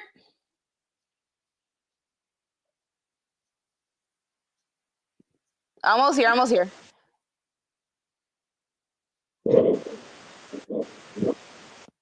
You like, but if you want to tussle with greatness, oh, yes, there we go. He's like, so how about let's get tantric? Like, ma'am, who are you right now? And so you and I shall have a date at Dynasty. And basically, we're confirming Megan Bane versus Timeless Tony Storm at AEW Dynasty August 6th. This is a very good build up for this match. And I am looking forward to this. I will say this, the first run with Tony Storm as champion, we really weren't building up women in her feuds. It was just Timeless Tony Storm facing people. But they have been doing a great job with Megan Bane, building her up as a challenger. So I will give kudos to AEW. This should be a great match at Dynasty. Any thoughts? I mean, enjoyed I really enjoyed this. I thought this was one of my favorite segments of the show. I understand that like it doesn't feel like a main event, but like I was really down for this, and I'm not a Statlander fan, and this was one of my more favorable Statlander matches. Statlander in the ring can do no wrong for me. Like in the ring, she is so freaking good, and hopefully her and Willow won't just be the people you put in the ring to hype someone else up. Like hopefully they win the big one. Hopefully, but yeah. I know you were drained AEW. ALW emotionally, but I said I watched this the day after, and I'm like, okay, this was actually really great. But you have any thoughts on Megan Bane? I mean, standalone, the segment was good. I mean, I enjoyed it. I like all the people involved. Tony Storm is amazing. When she's on commentary, she's great. Anytime she's talking as Timeless Tony Storm, she's in her bag. The comment about her being a big bitch at the end was brilliant. Um, I you know Chris Statlander for me is a very solid mid card wrestler. She may be top of the pile for the women's mid card. I don't know that I ever saw Chris Statlander as a viable candidate or for the women's world championship. I do see Megan Bane as that ultimately. I do feel like she's getting pushed a little fast. And I know when you've got something good and you see it, it is what it is. You do what you do. And they've done a good job of hyping her up. It's got nothing to do with that. It just feels like she's only been here for, 2 seconds and she's getting a title shot, which leads me to believe more than likely Tony Storm probably gets the win. And it makes it, just a viable and a solid, defense of her title, which is good because, like you said, the first run wasn't all that great. So, it'll be interesting to see how it plays out. I think Megan Bane's future is very bright. It'll be interesting to see where Statlander goes after this. I'm glad to see them moving Tony Storm off from Mariah May. I don't know what Mariah May's going to do. I'm be interested to see what she does. Um, and I like that they've got, that in theory there's, if you do see if Tony does see Statlander, as a main event wrestler, at minimum he sees Megan Bain, so you're seeing a couple new people that are potentially in that main event picture, which I like. So, I mean, I'm here for it. Again, I was definitely, it felt like the show should have ended after the whole Moxley Copeland thing, but that being said, this was fine. And I thought that the match itself, Megan Bain and Chris Statlander had very good chemistry. The match itself was very good. Like you said, it's very rare that Statlander has someone that can actually, match her strength for strength. And I think that you saw that. It definitely was a female hoss fight, like you said, Anika. And it's probably one of those times where backstage they both looked at each other and said, "Just let it, let's just go out there and fuck each other up," right? I mean, when you get two big guys or two guys that are whatever, you can go out there and be like, "Yeah, let's go at it," right? And you can see that sometimes, and that's kind of what it felt like. So, no, I'm here for all that, and obviously Tony Storm is brilliant. So, Yes. All right. That's officially the end of AEW Dynamite. Please give us your grades for the show. it was definitely better than NXT for me this week. I thought NXT was down. Was it better than Raw? God, anytime that like I say, I'm a wrestling guy. I'm a between the ring ropes guy. That's what I like about AEW. That's where wrestlers come to wrestle, and you tend to get better wrestling on AEW than you do on WWE in general. That being said, I didn't like the Moxley segment. I really didn't like it. I didn't like the placing of it. I didn't like the way it came off. I'm getting tired of Moxley. I I'm going to give it the same grade. Honestly, I'm going to give it the same grade. It's a tie for me this week. Raw and Dynamite. I'm going to give it a B. I'm going to give it a solid B. For me, it's a tie this week. Sammy? It was very close, very close. I think I liked Dynamite just a little bit more than ALW. I'm going to give it a B plus. So I think, but I will say this: I think Raw AEW had the same thing where you had John Cena come out first, and I would have put him in the main event, and then you had the street fight for AEW World Championship in the middle. I would have put that in the main event. So they both have the same thing. Whereas like we would have put them both in the main event, it would have been maybe a little bit clearer to see who won. But based on matches, I will give AEW a B plus. Yeah, it's crazy enough. Yeah, I will give AEW a B plus. I like every more so. Yeah. You gave us Mark Davis versus OC versus Speedball versus Ricochet. Then Steph and Megan Bain, even though it shouldn't have been the main event, was great. Billy versus B plus. If you would just arrange some matches, this would have been a way better looking card. But if you would have arranged those two were great matches. So yeah, B plus. So that means Dynamite takes it this week. Anika gave it a B plus. Tammy gave it a B plus. I gave it a B. So our winner this week is AEW Dynamite. It again reigns supreme for another week. It was close though. As it tends to stand out as the show that wins more often than not. All right. So that brings us to the end of our show. We'll do some housekeeping real quick and then we'll get up out of here because it has been a long show. I know I did this earlier in the show, so I'll just run through it real fast. But Friday night or Tuesday night, come join us for the Cookout Live, 7:30 p.m. Pacific, 10:30 Eastern, where we all come together and talk about what's cooking up in the world of professional wrestling. I believe next week should be Lucha Underground Season 1, Episode 6 Watch Along. Friday Night Fights. Every Friday night, Anika and Sammy Joe, or some pair of people, usually Anika and Sammy Joe, are watching SmackDown Live starting at 5 p.m. Pacific, 8 p.m. Eastern. I'll give you our real-time review, or reactions and opinions in real time. You're here with us now for Winner's Circle. We're here every Saturday morning where the three of us come together and review Raw, NXT, and Dynamite, give each one a grade. And the show with the highest grade is the winner for that week. And this week it was AEW Dynamite. I think the Collision Watch Along is probably going by the wayside, but I still put it up just in case. We'll obviously keep you guys apprised as we go along. Just make sure and tune in so that you can get an update when we're in real time. Um, but if we have a Collision Watch Along, it's on Saturday nights at 5 p.m. Pacific, 8 p.m. Eastern, where we watch Collision in real time. The rundown is probably going to take the place of the Collision Watch Along, in which it would be myself and CM reviewing Evolve, Collision, and Acai Wrestling. So look for that in the near future as soon as me and TM can schedule a time to come together and do that. On Sundays, coming back hopefully very soon, WWE 2K25 just came out. So one of us probably needs to get our hands on it, and then hopefully we can start doing some End of the Square Circle again. Although we did want to do some Madden stuff, so soon here, me and Sammy will get on the same page, and we'll be able to provide some End of the Square Circle content when we do have something. It is on Sunday mornings at 8 a.m. Pacific, 11 a.m. Eastern, and it is some sort of myself and Sammy Joe doing some sort of video gaming. So if you want to, you can scan the QR I code, or if you scan this QR, go ahead. I can't buy it right now. I lent family money, so I'm kind of strapped for cash. There you go. That'll always do it.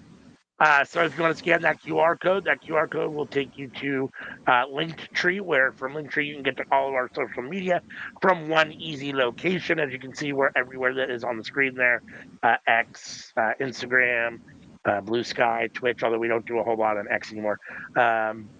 Discord, Facebook, all those wonderful places. So check us out everywhere where there's social media, and it's easy to get there by scanning that QR code.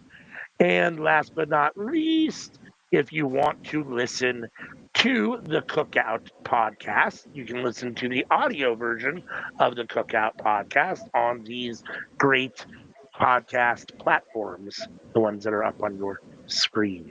So check that out. If you don't have time to sit and watch the Cookout or to be with us live, you can always check it out just the audio version at a later date.